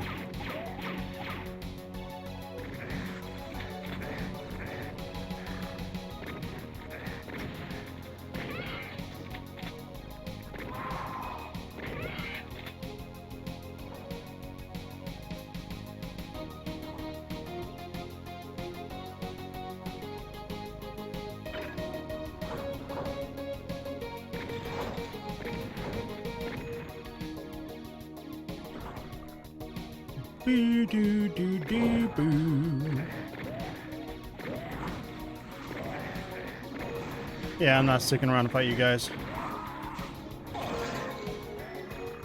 I'm doing the bravest thing I can. I'm running away.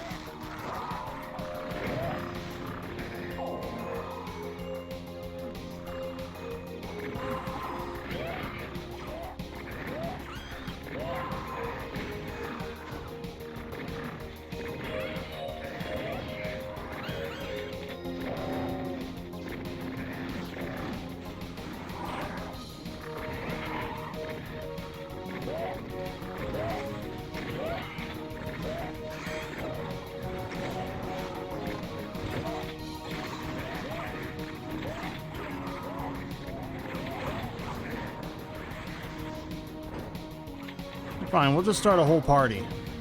Have fun, everyone.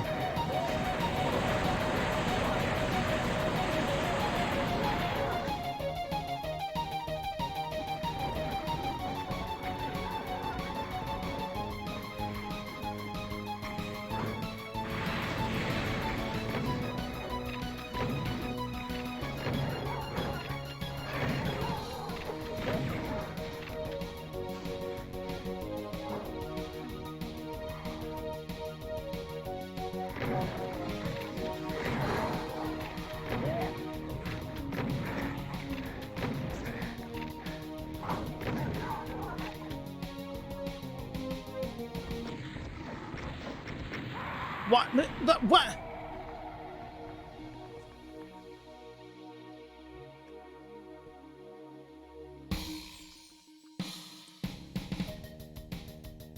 Why have I not gotten a call yet?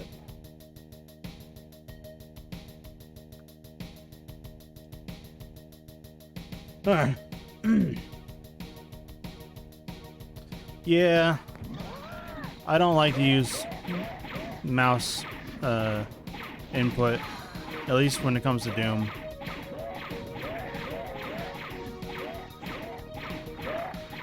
I'm not a big fan of free look, especially when it comes to playing Doom. I'll take it all day, every day when I'm playing Quake.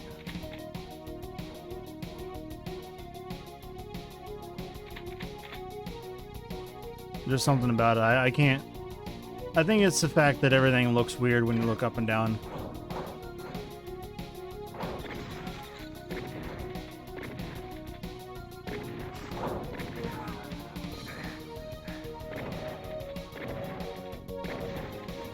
I'm sure they fixed that on the renderer.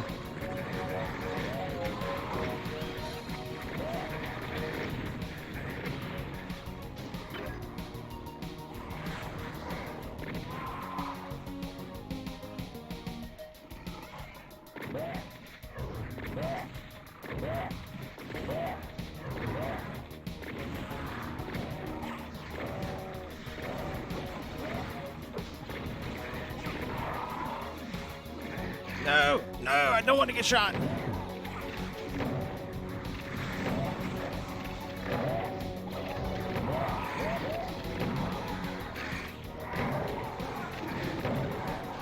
And maybe I should pick up this rocket launcher.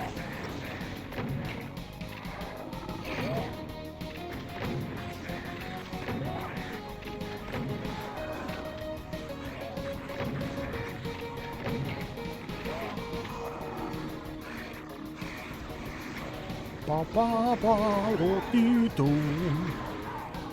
Cheeto.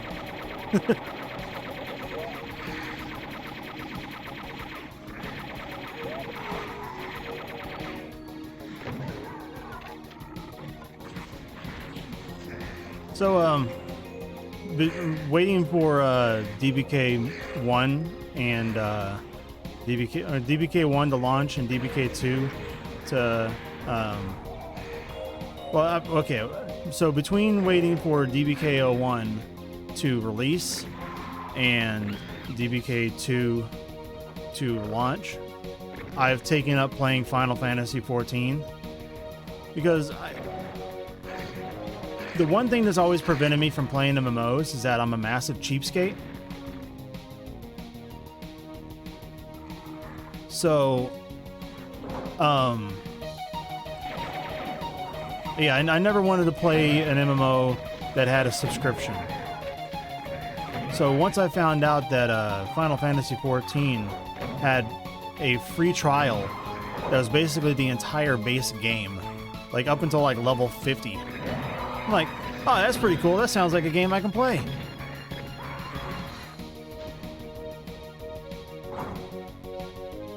This map keeps killing me. So, yeah, I've been playing the free trial and being like, yeah, you know what? This is a lot of fun. I'm waiting for the game to actually start though, because I'm just sitting like, I'm just in town running around in circles doing fetch quests and all that stuff. I'm ready for like, let's kill a lot of things. Let's do baby's first dungeon. Like I want to get started doing that stuff. And on more than one occasion, I've fallen asleep in the middle of playing the game. But that's nothing new. I do that with Doom all the time. But that's because I usually burn myself at both ends and, you know, just stay up way too late. Like the other night, I don't know how I ended up on the couch. But I woke up and it was 4:30. And I'm laying on the couch. I'm not even laying on the comfortable couch. I'm just like, how'd I end up on this one? I don't even remember laying down. This is on the other side of the room entirely.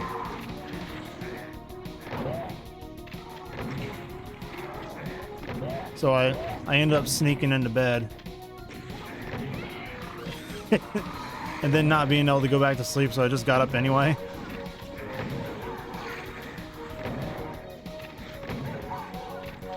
and that was the day that I stayed up almost 24 hours. I didn't go back to sleep until like 1:30 that night.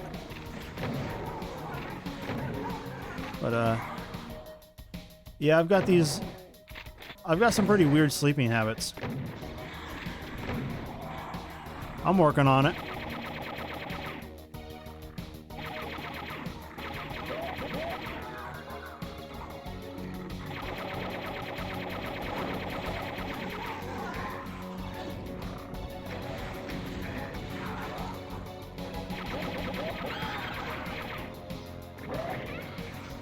Uh-oh.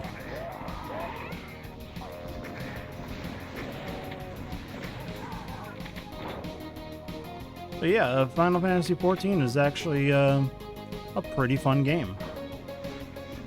And I've selected a tank to play as. So circling back around to the whole, MMO thing, I played Guild Wars for a long time. I played the first Guild Wars game. I think I had a character for every class, and yeah, male and female of every class, just because I felt like having one. I bought all the extra character slots to do that with too. I was a maniac. But yeah, that game was fun. And then when Guild Wars 2 came out, I played that. Whoa, boy. Okay. Yeah, and that's a good game too. If a friend that plays Final Fantasy XIV, all I know is there's something called a sauna L. What the fuck? I don't know about that. Oh no, I got coaxed into playing it because, well, I got convinced to play it because Asmongold is playing it, and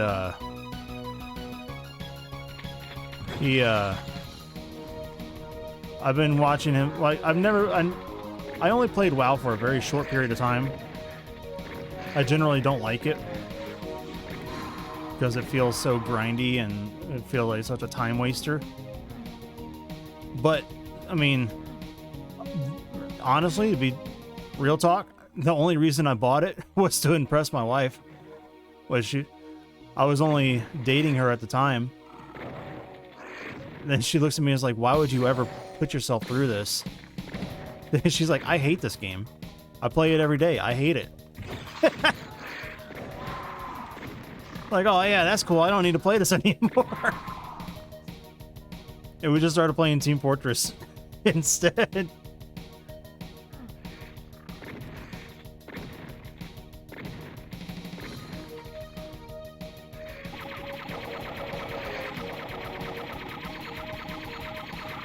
But yeah, my time in WoW was very short-lived, and I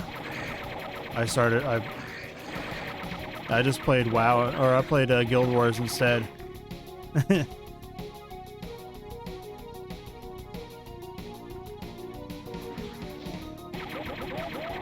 So now that the free trial of Final Fantasy XIV is available and I can play that, I'm liking the. I'm thinking what I picked is the equivalent to a paladin. The gladiator. Which, I mean, if it's sword and shield, I'm all about it. I like sword and board. Just diving into enemy territory and just spanking them with a sword. I'm all about that. I like making people really annoyed by outlasting them.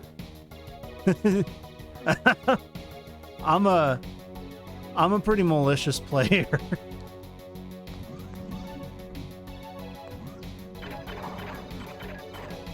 I do get a kick out of annoying people in games.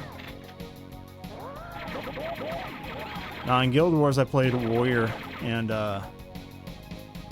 we would do underworld runs, and my general job was to between tanking was to pull enemies.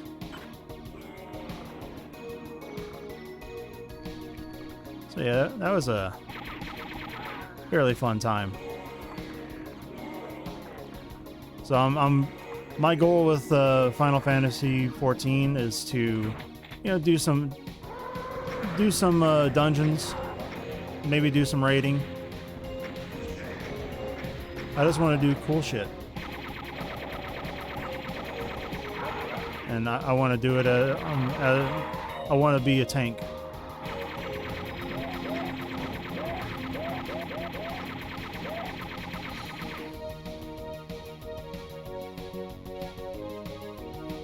I just want to run in, hit dudes with my weapon, and then get out if I need to.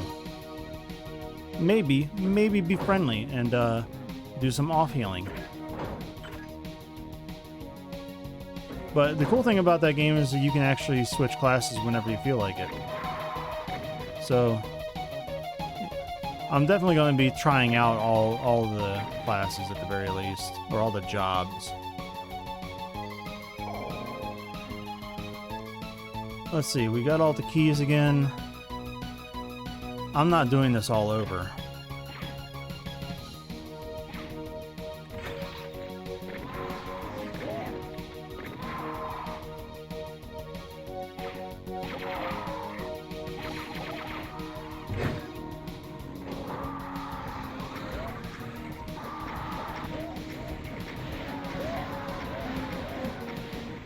I'm not even going to bother trying to kill these Mancubus just yet.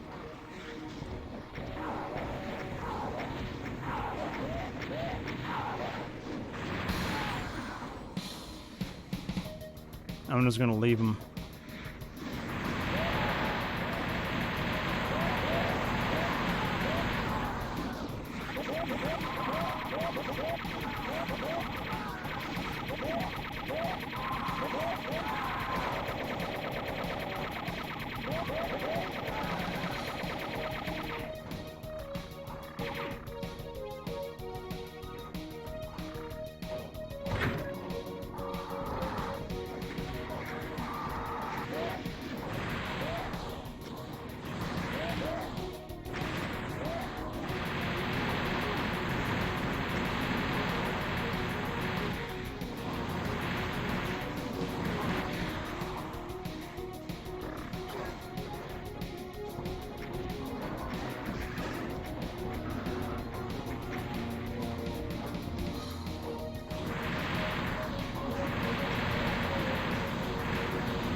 I think I got them all.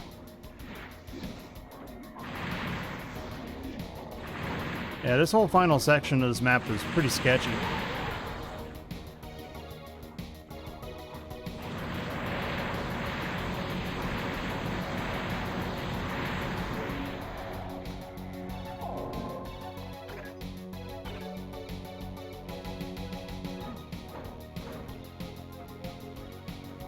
All right. 194 out of 195 enemies. We left one alive? Where? Yeah, 4 out of 4 secrets. It's probably some idiot lost soul or something.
I wonder if there's an enemy that didn't teleport in.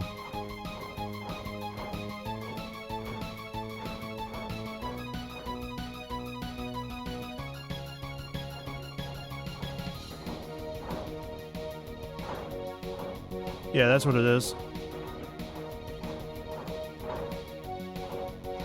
It didn't teleport in.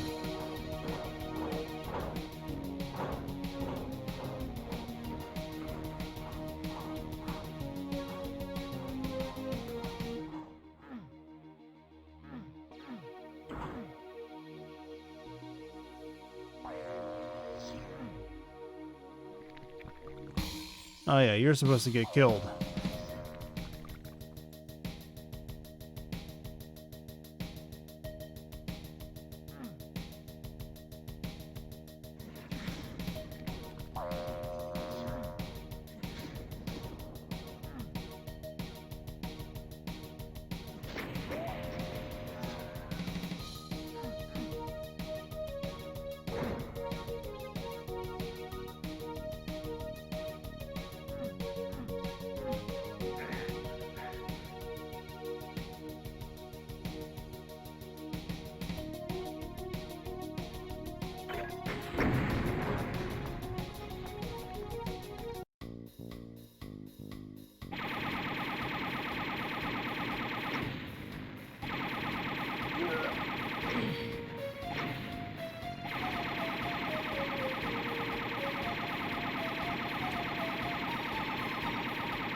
All right. Tub Electronic Omega-Matic.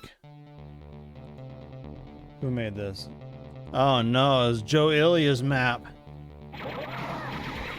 Actually, I don't remember this being a bad Joe map.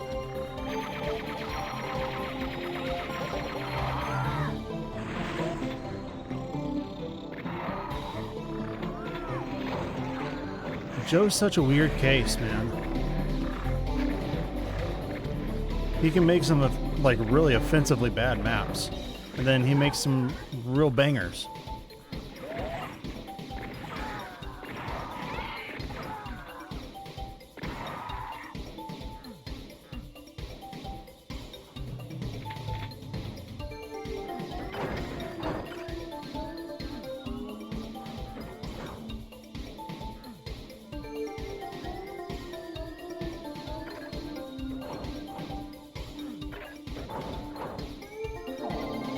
You just can't resist following a gimmick.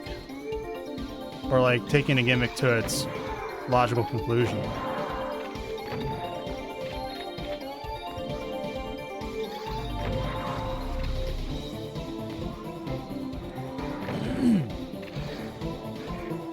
He loves his instant appearing dick enemies. Where it's just like you have no chance to react to them. You're caught out in the open. And he puts like 2 chain gunners right in your face.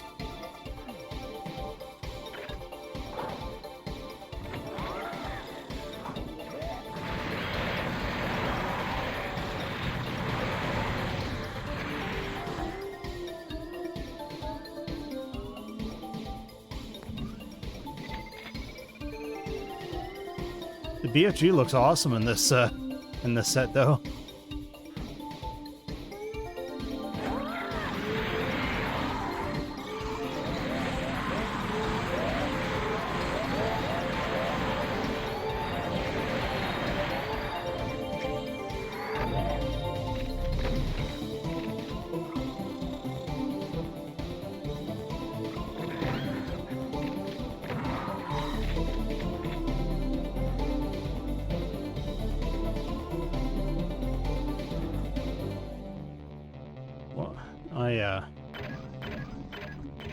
You had to open up all those doors with your feet.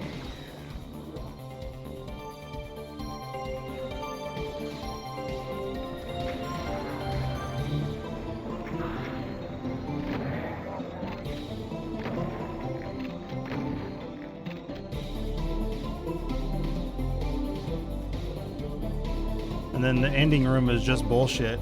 I gotta actually save for this.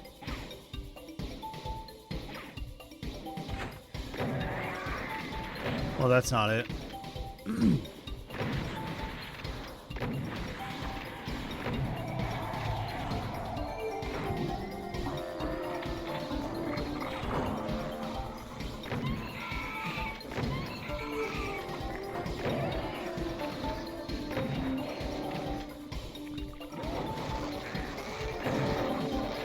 I don't even have cells to use the BFG with. I just gotta survive.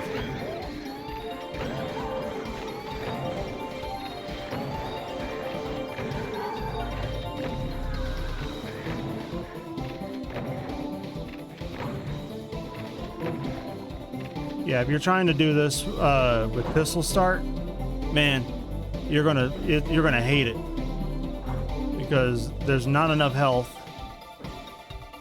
There's no cells past, you know, what you get to start off with. What the fuck?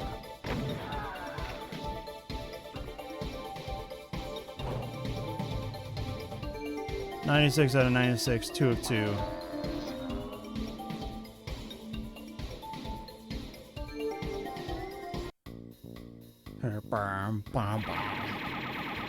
All right.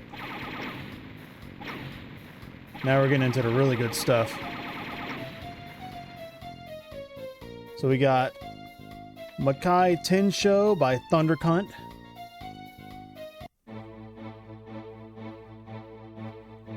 Kimochi wari! Kimochi wari! It's like, it feels good, I'm sorry.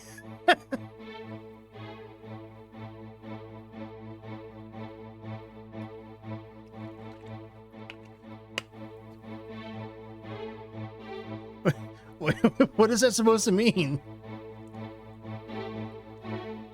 Kimochi is supposed to be, yeah, that feels nice, or I like it.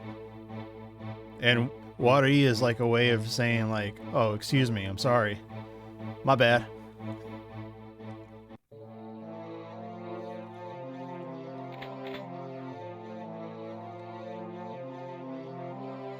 I don't know much Japanese. I forgot everything that I learned in school, but I remember just a tiny bit.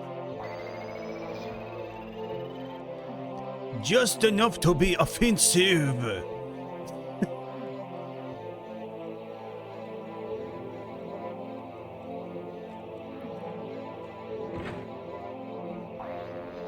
That's not right. There's supposed to be a BFG in there. I had to punch those switches.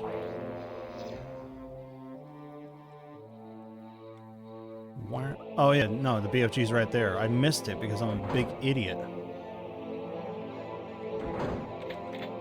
Frickin' space lasers!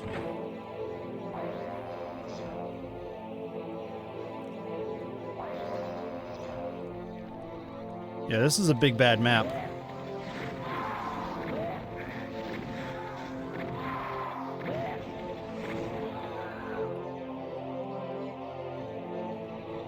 You know, of all the maps that I've played in DBPs, Thundercunt makes some of the... He's made some of the most... What's the exact word I want to use? They feel really nice to complete. Like, it feels like you've actually accomplished something. Gratifying, I would say, is the right word. He makes some really good maps. I like the way he designs things. Like, he makes the map. He made the map from DBP09 that I really like.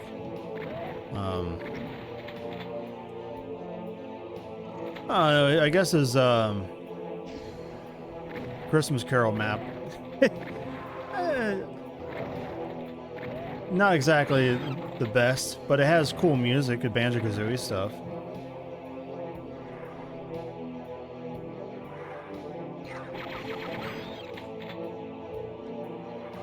But yeah, I like his stuff. I like his maps a lot. That's why I'm sad that he isn't really around.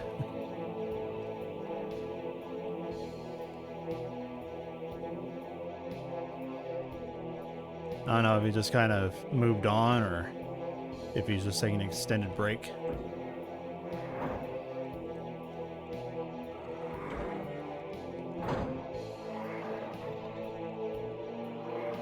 Oh yeah, there it is. The button over there. That drops. Oh yeah, lifts that up.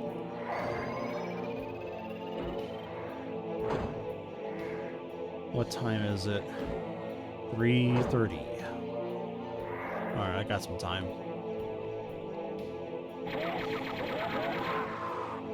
By the time I finish these last two maps, I should have to go.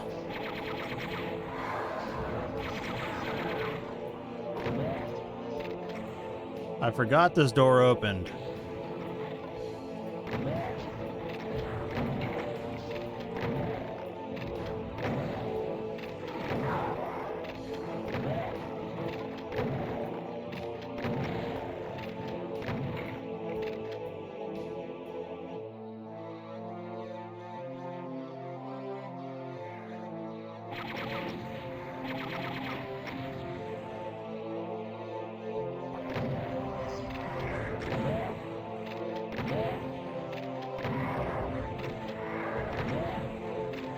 God, this map is so different from everything else in the set, and it's so good. And you know what? I wouldn't change it for the world.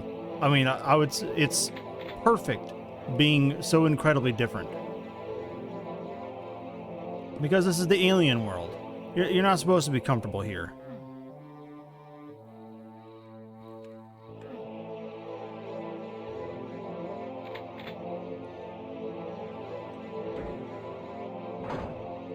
I like all of the design decisions.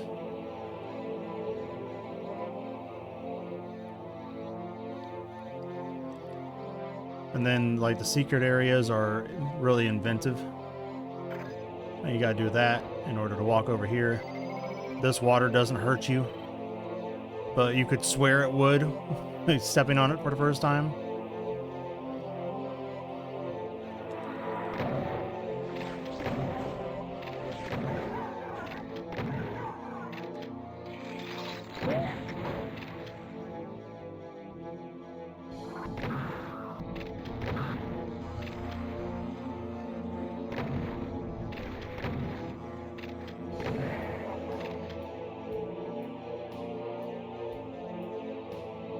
What's going on, Lone Blarg? How you doing? Oh yeah, also Zedonk and Manticore, thank you guys for following. I didn't thank you earlier.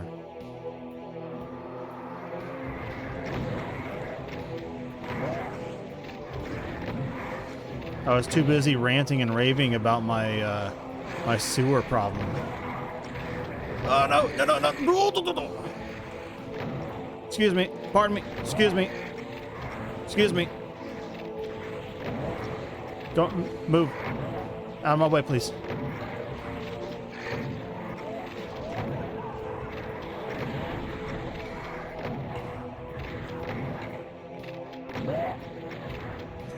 I just like the sound that they make when they get hurt. That's not how it sounds at all.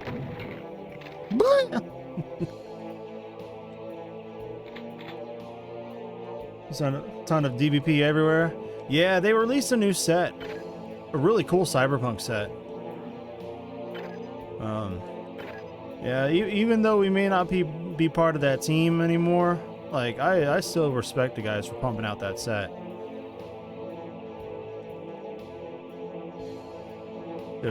They made something really cool. Oh no! Archvile reviving everyone.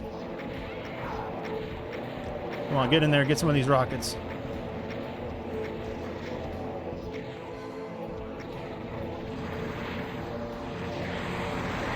Got him. Cool.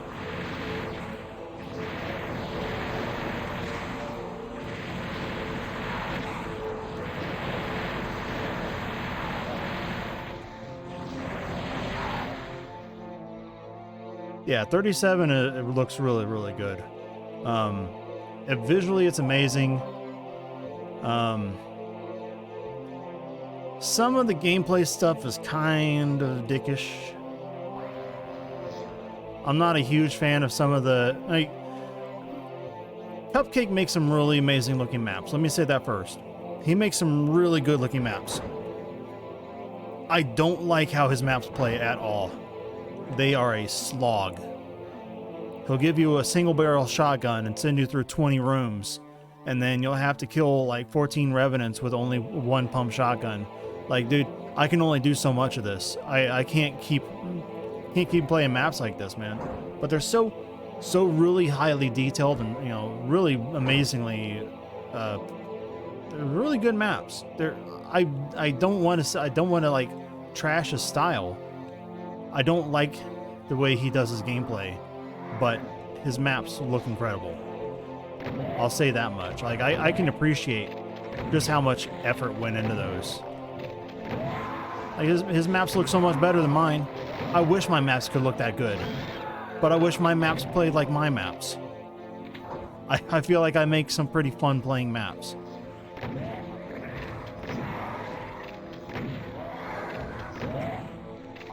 Like, I will always be more interested in making a map that's fun to play than a map that looks amazing. Even though, I mean, I do focus on some like visual details, like I did with my 31 map. Because like it's never going to be my first priority to make something that looks. No! Okay, I'm out.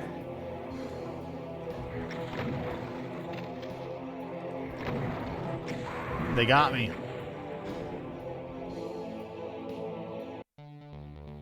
Oh no, I didn't save. Well, I did save. I just didn't save at the right spot. Fine. We'll do this fight again.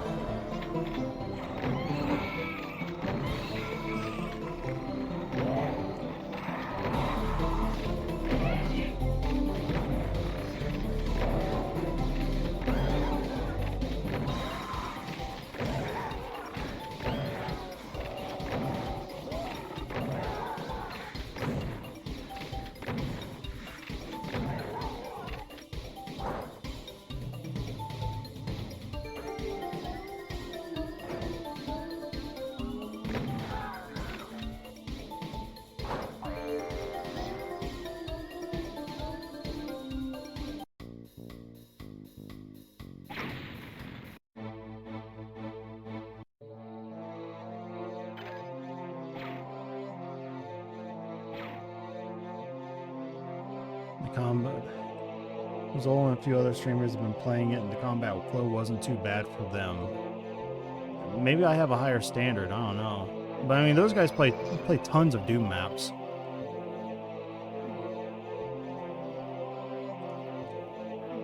The thing is, when it comes, like, again, Cupcake's maps are really good. They're really well made. But I don't like a lot of the choices he makes when it comes to arming the player. Like, it feels like he stretches out the length of the map, or he pads it out, and just, it's annoying to play over and over. And for me, I play everything on pistol start, just about, except when I'm doing playthroughs like this. Now, I don't know if those guys were playing on pistol starts. If they're doing streams of it, most likely they weren't. But it's like, the maps can be completely different if you're playing it from a pistol start.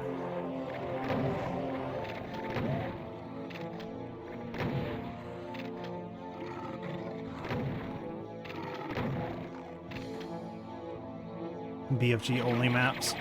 Yeah, slaughter maps, pretty much.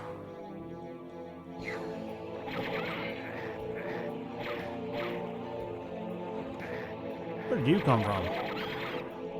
Yeah, for me, I judge maps when I'm actually looking at maps and judging them. I always play it from a pistol start because I want to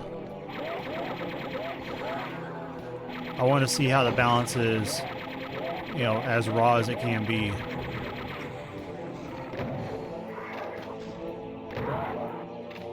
And that's usually the standard that we use in our sets.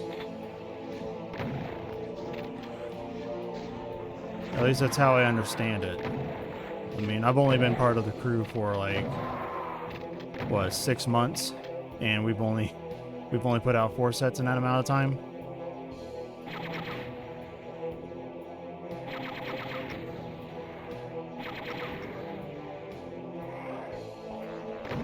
Like, we've taken some time off, where the crew has.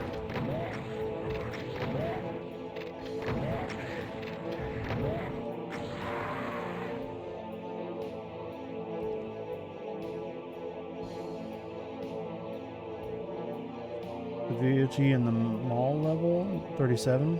You get really early. Yeah, I mean, I did find all the secrets in the first like 5 maps.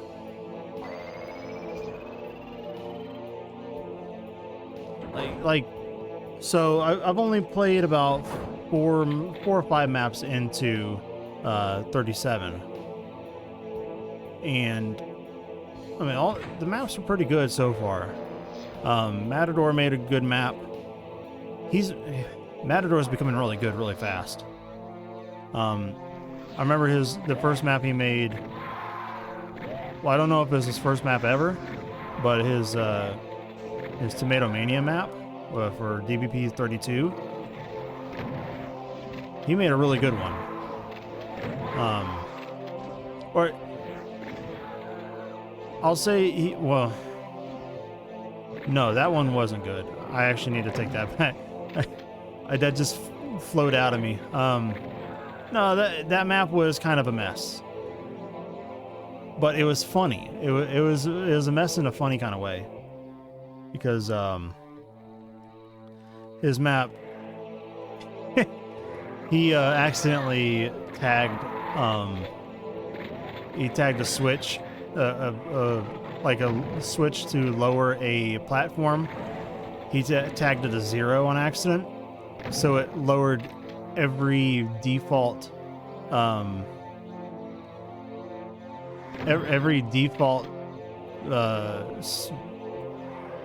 am I thinking, sector in the entire map. So basically he lowered every wall, every single wall that wasn't like already specifically tagged, so the entire world fell apart and then reconstructed itself. That was actually really funny.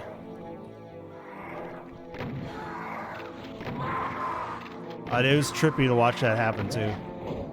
I'm like, oh, what the fuck?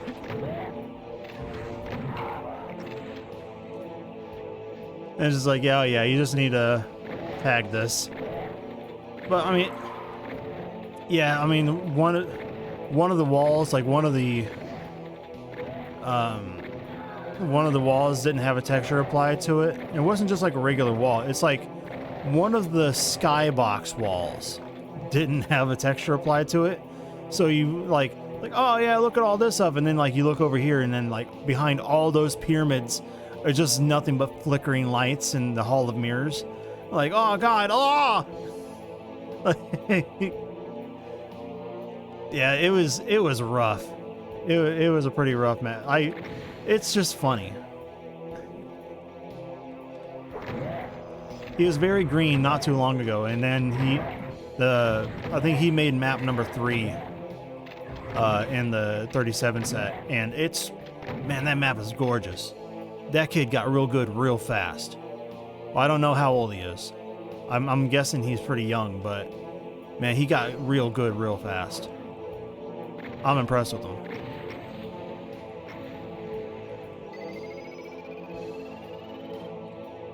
I believe he's from Mexico.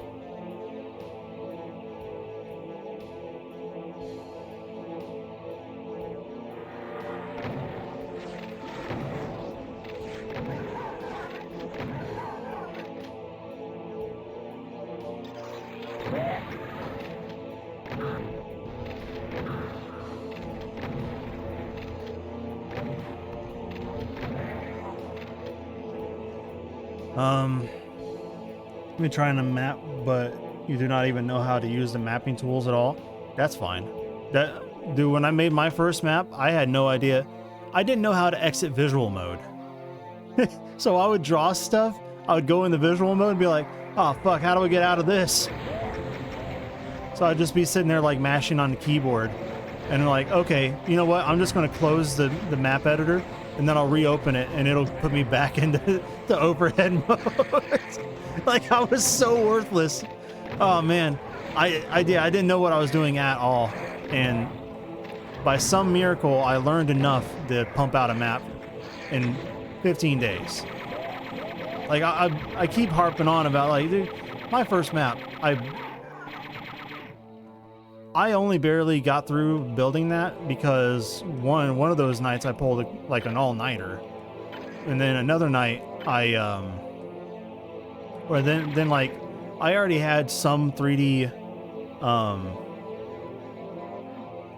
I had some 3D modeling experience, so I roughly had an idea about how 3D spaces work. I don't have a yellow key.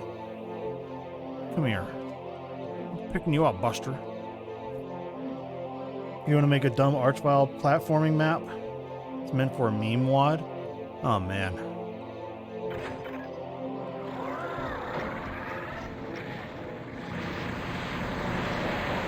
Yeah, I'm not... I don't know. I don't know if you want to do that. Not as your first map.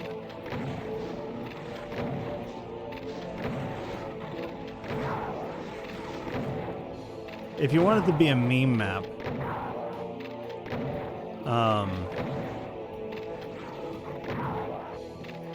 well, what should you do for that?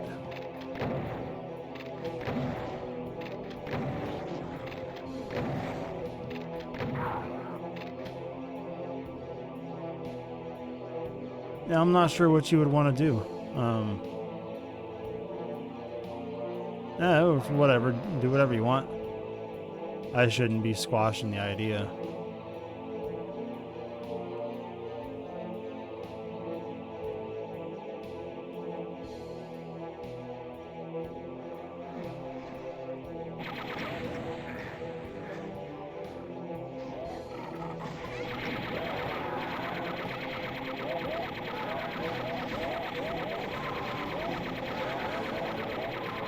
I'm just thinking that map could go real bad real quick if you're doing Archvile jumps. And you got to think about what people would find fun to play. Do you really want someone waiting for the Archvile to attack them and you just get bad rolls over and over again where it's just like, no, I'm stubborn. I don't want to do that.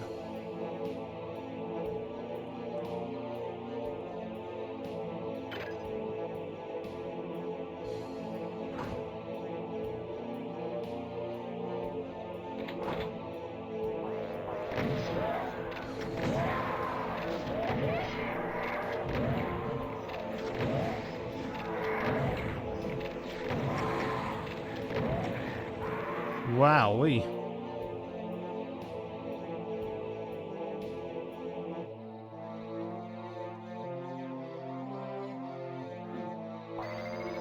Easy way to make sure they do attack is fast crushers.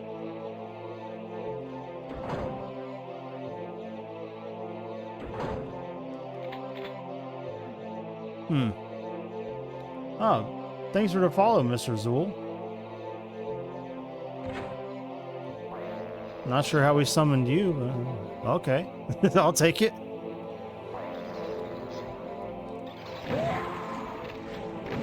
I must have been by the fact that it's a Doom stream. Sorry, I didn't mean to out you. I thought, I just thought about that. I was like, oh man, maybe he's trying to stealth his way into the into the stream. Here I am ruining it by actually calling out and being a good host.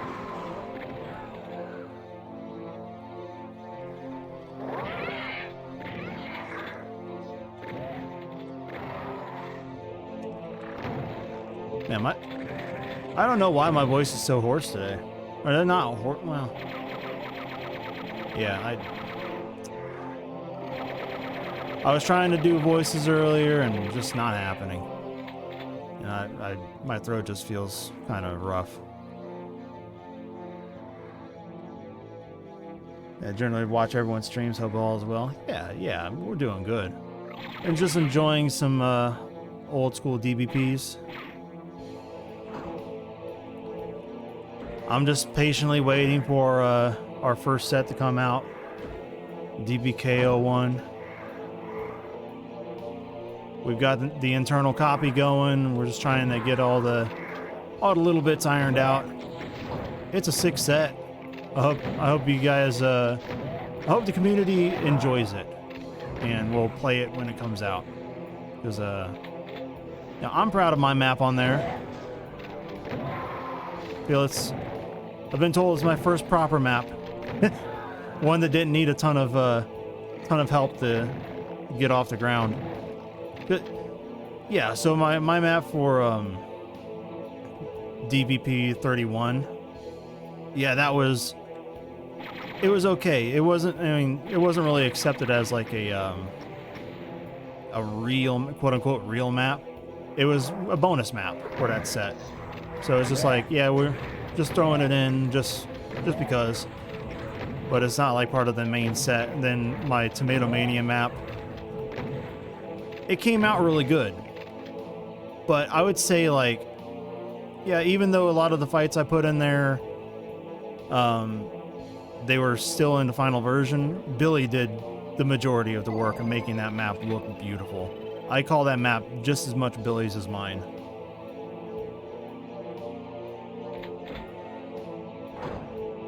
We don't have a thread on Doom World just yet. We're hosting the build thread on ZDoom forums, and we're in the final process. Yeah, pretty much ironing out all the final little steps for it. Like, we're talking like within maybe a day or 3.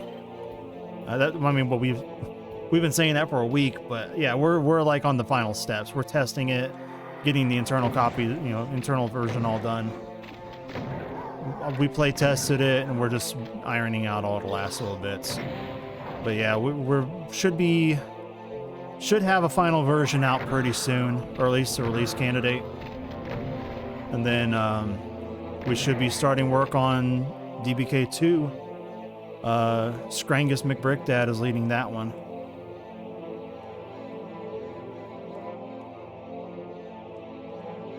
Yep, it's called Dungeon Synths. It's a really neat concept for a set. This is all Billy. Big old Billy, he comes up with some really crazy, like really cool ideas.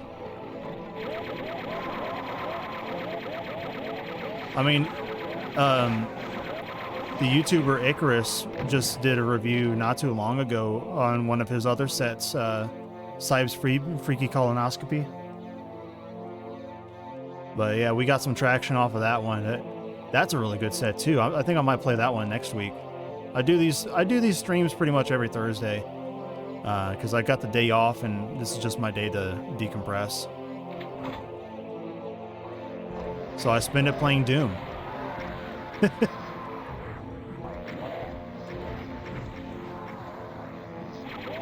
Whoa, whoa, whoa, whoa, whoa, whoa.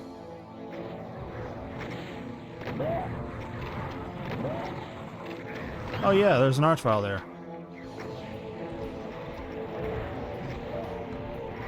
Nope, nope, nope. Got zapped. Out of the way. Move, move, move. God damn it.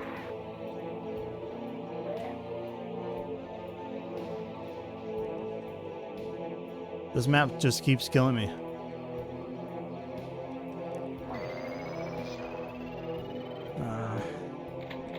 Get the BFG. You know what? I have this BFG. I don't know why I'm not using it. Because I'm better than using one of these. I'm a Doom snob. I don't use the BFG ever.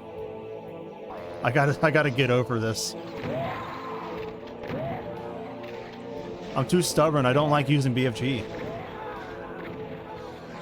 Except for when I'm facing boss monsters. Come on. That I'm kind of having more fun talking to chat while instead of playing.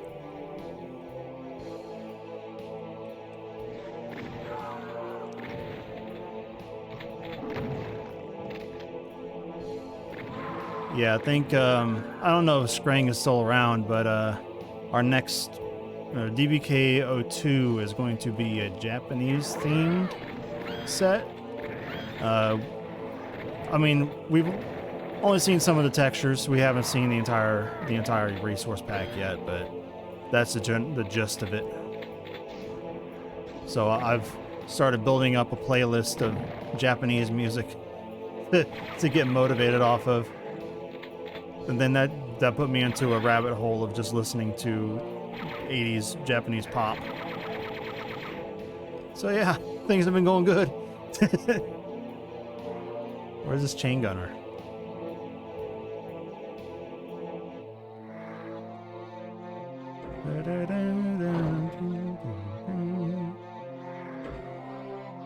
Maybe I already got him. I can't remember.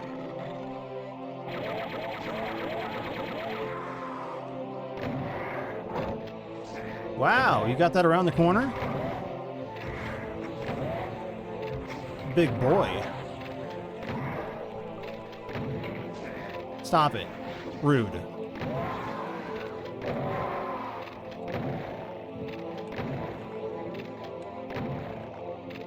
Dude, I love this super shotgun sprite.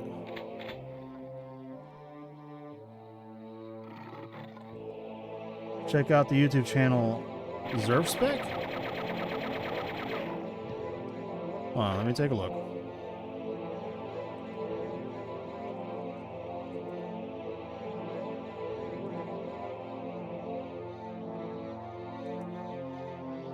Oh, XERF XPEC? Oh, yeah, I see. Okay. Thank you. I was just looking at, Sonic and Knuckles? What? Fuck this music. Hold on. I love this music. Fuck this music.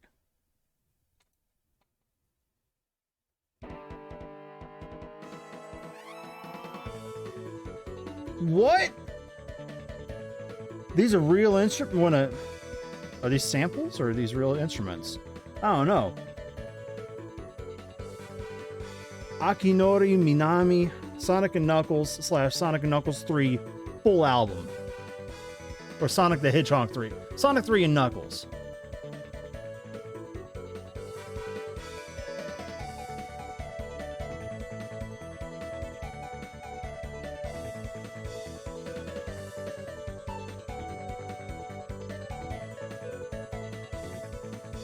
Should have done more work last month. There are a lot of obligations and nasty heat. Yeah, dude, I don't blame you at all for the heat wave. It killed me too.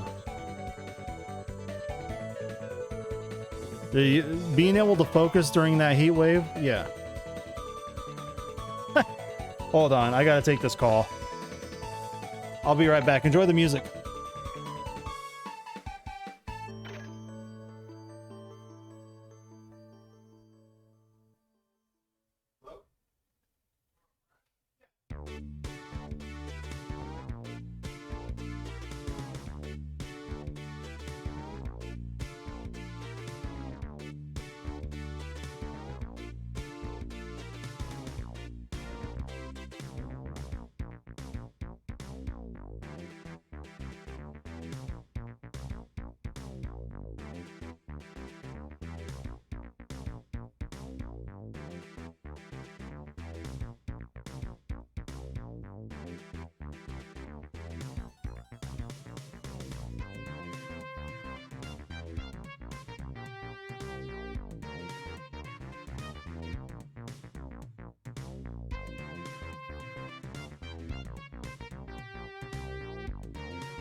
All right.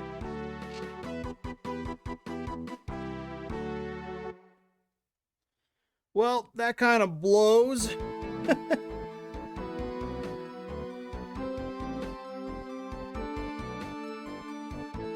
Holy shit. That's not a good thing to hear from a mechanic.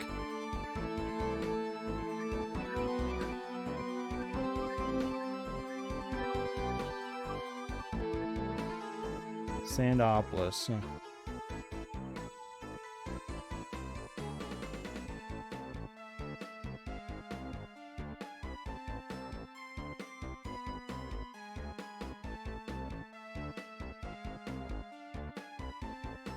Alright, let's just go back to the regular soundtrack. Yeah, my wife's car is kind of fucked.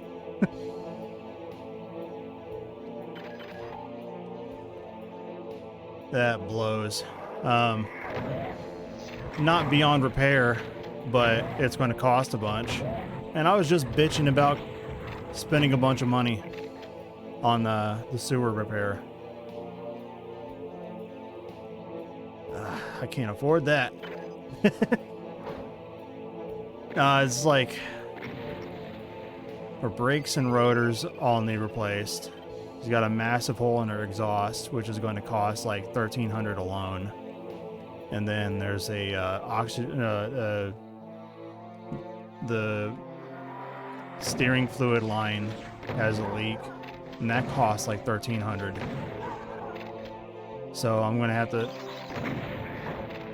figure out how I'm going to afford that over the next couple of months. I'm going to have to make multiple trips. For now, just the brakes.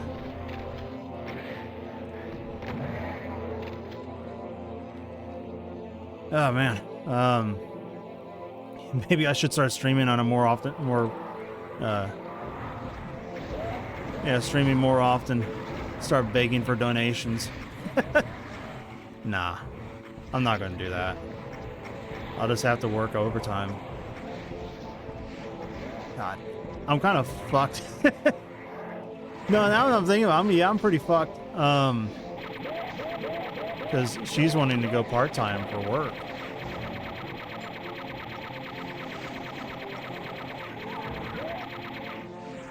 When our kid gets into school, he's about to enter kindergarten, so it's gonna be like she wants to be home more.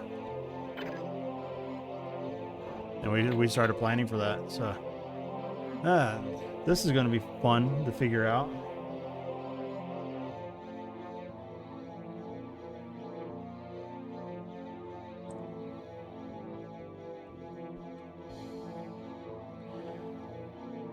Maybe I should open an OnlyFans for Doomers. That's a ridiculous idea.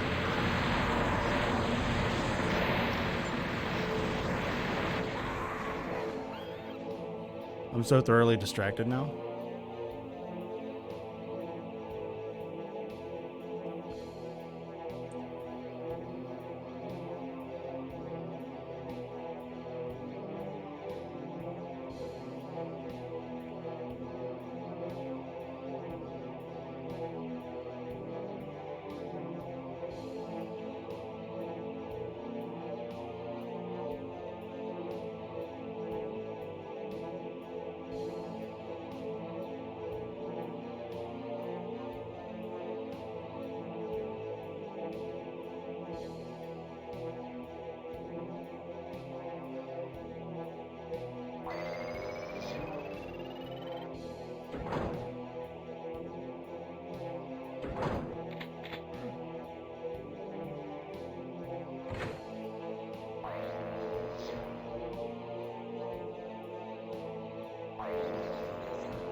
Ah, shit.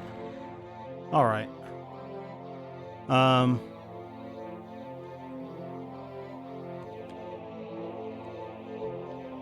Yeah, I'm not gonna finish this. Not now. My mood's been all fucked up.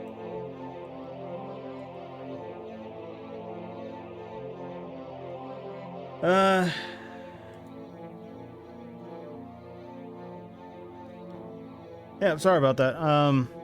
Yeah, I'm just gonna come back next week. I gotta think about how we're gonna do this car thing. Real life sucks. Don't grow up. All right, you guys have a good day. I'll come back next week and try to finish these last 2 maps and play something else. Yeah. All right, see you later. Bye.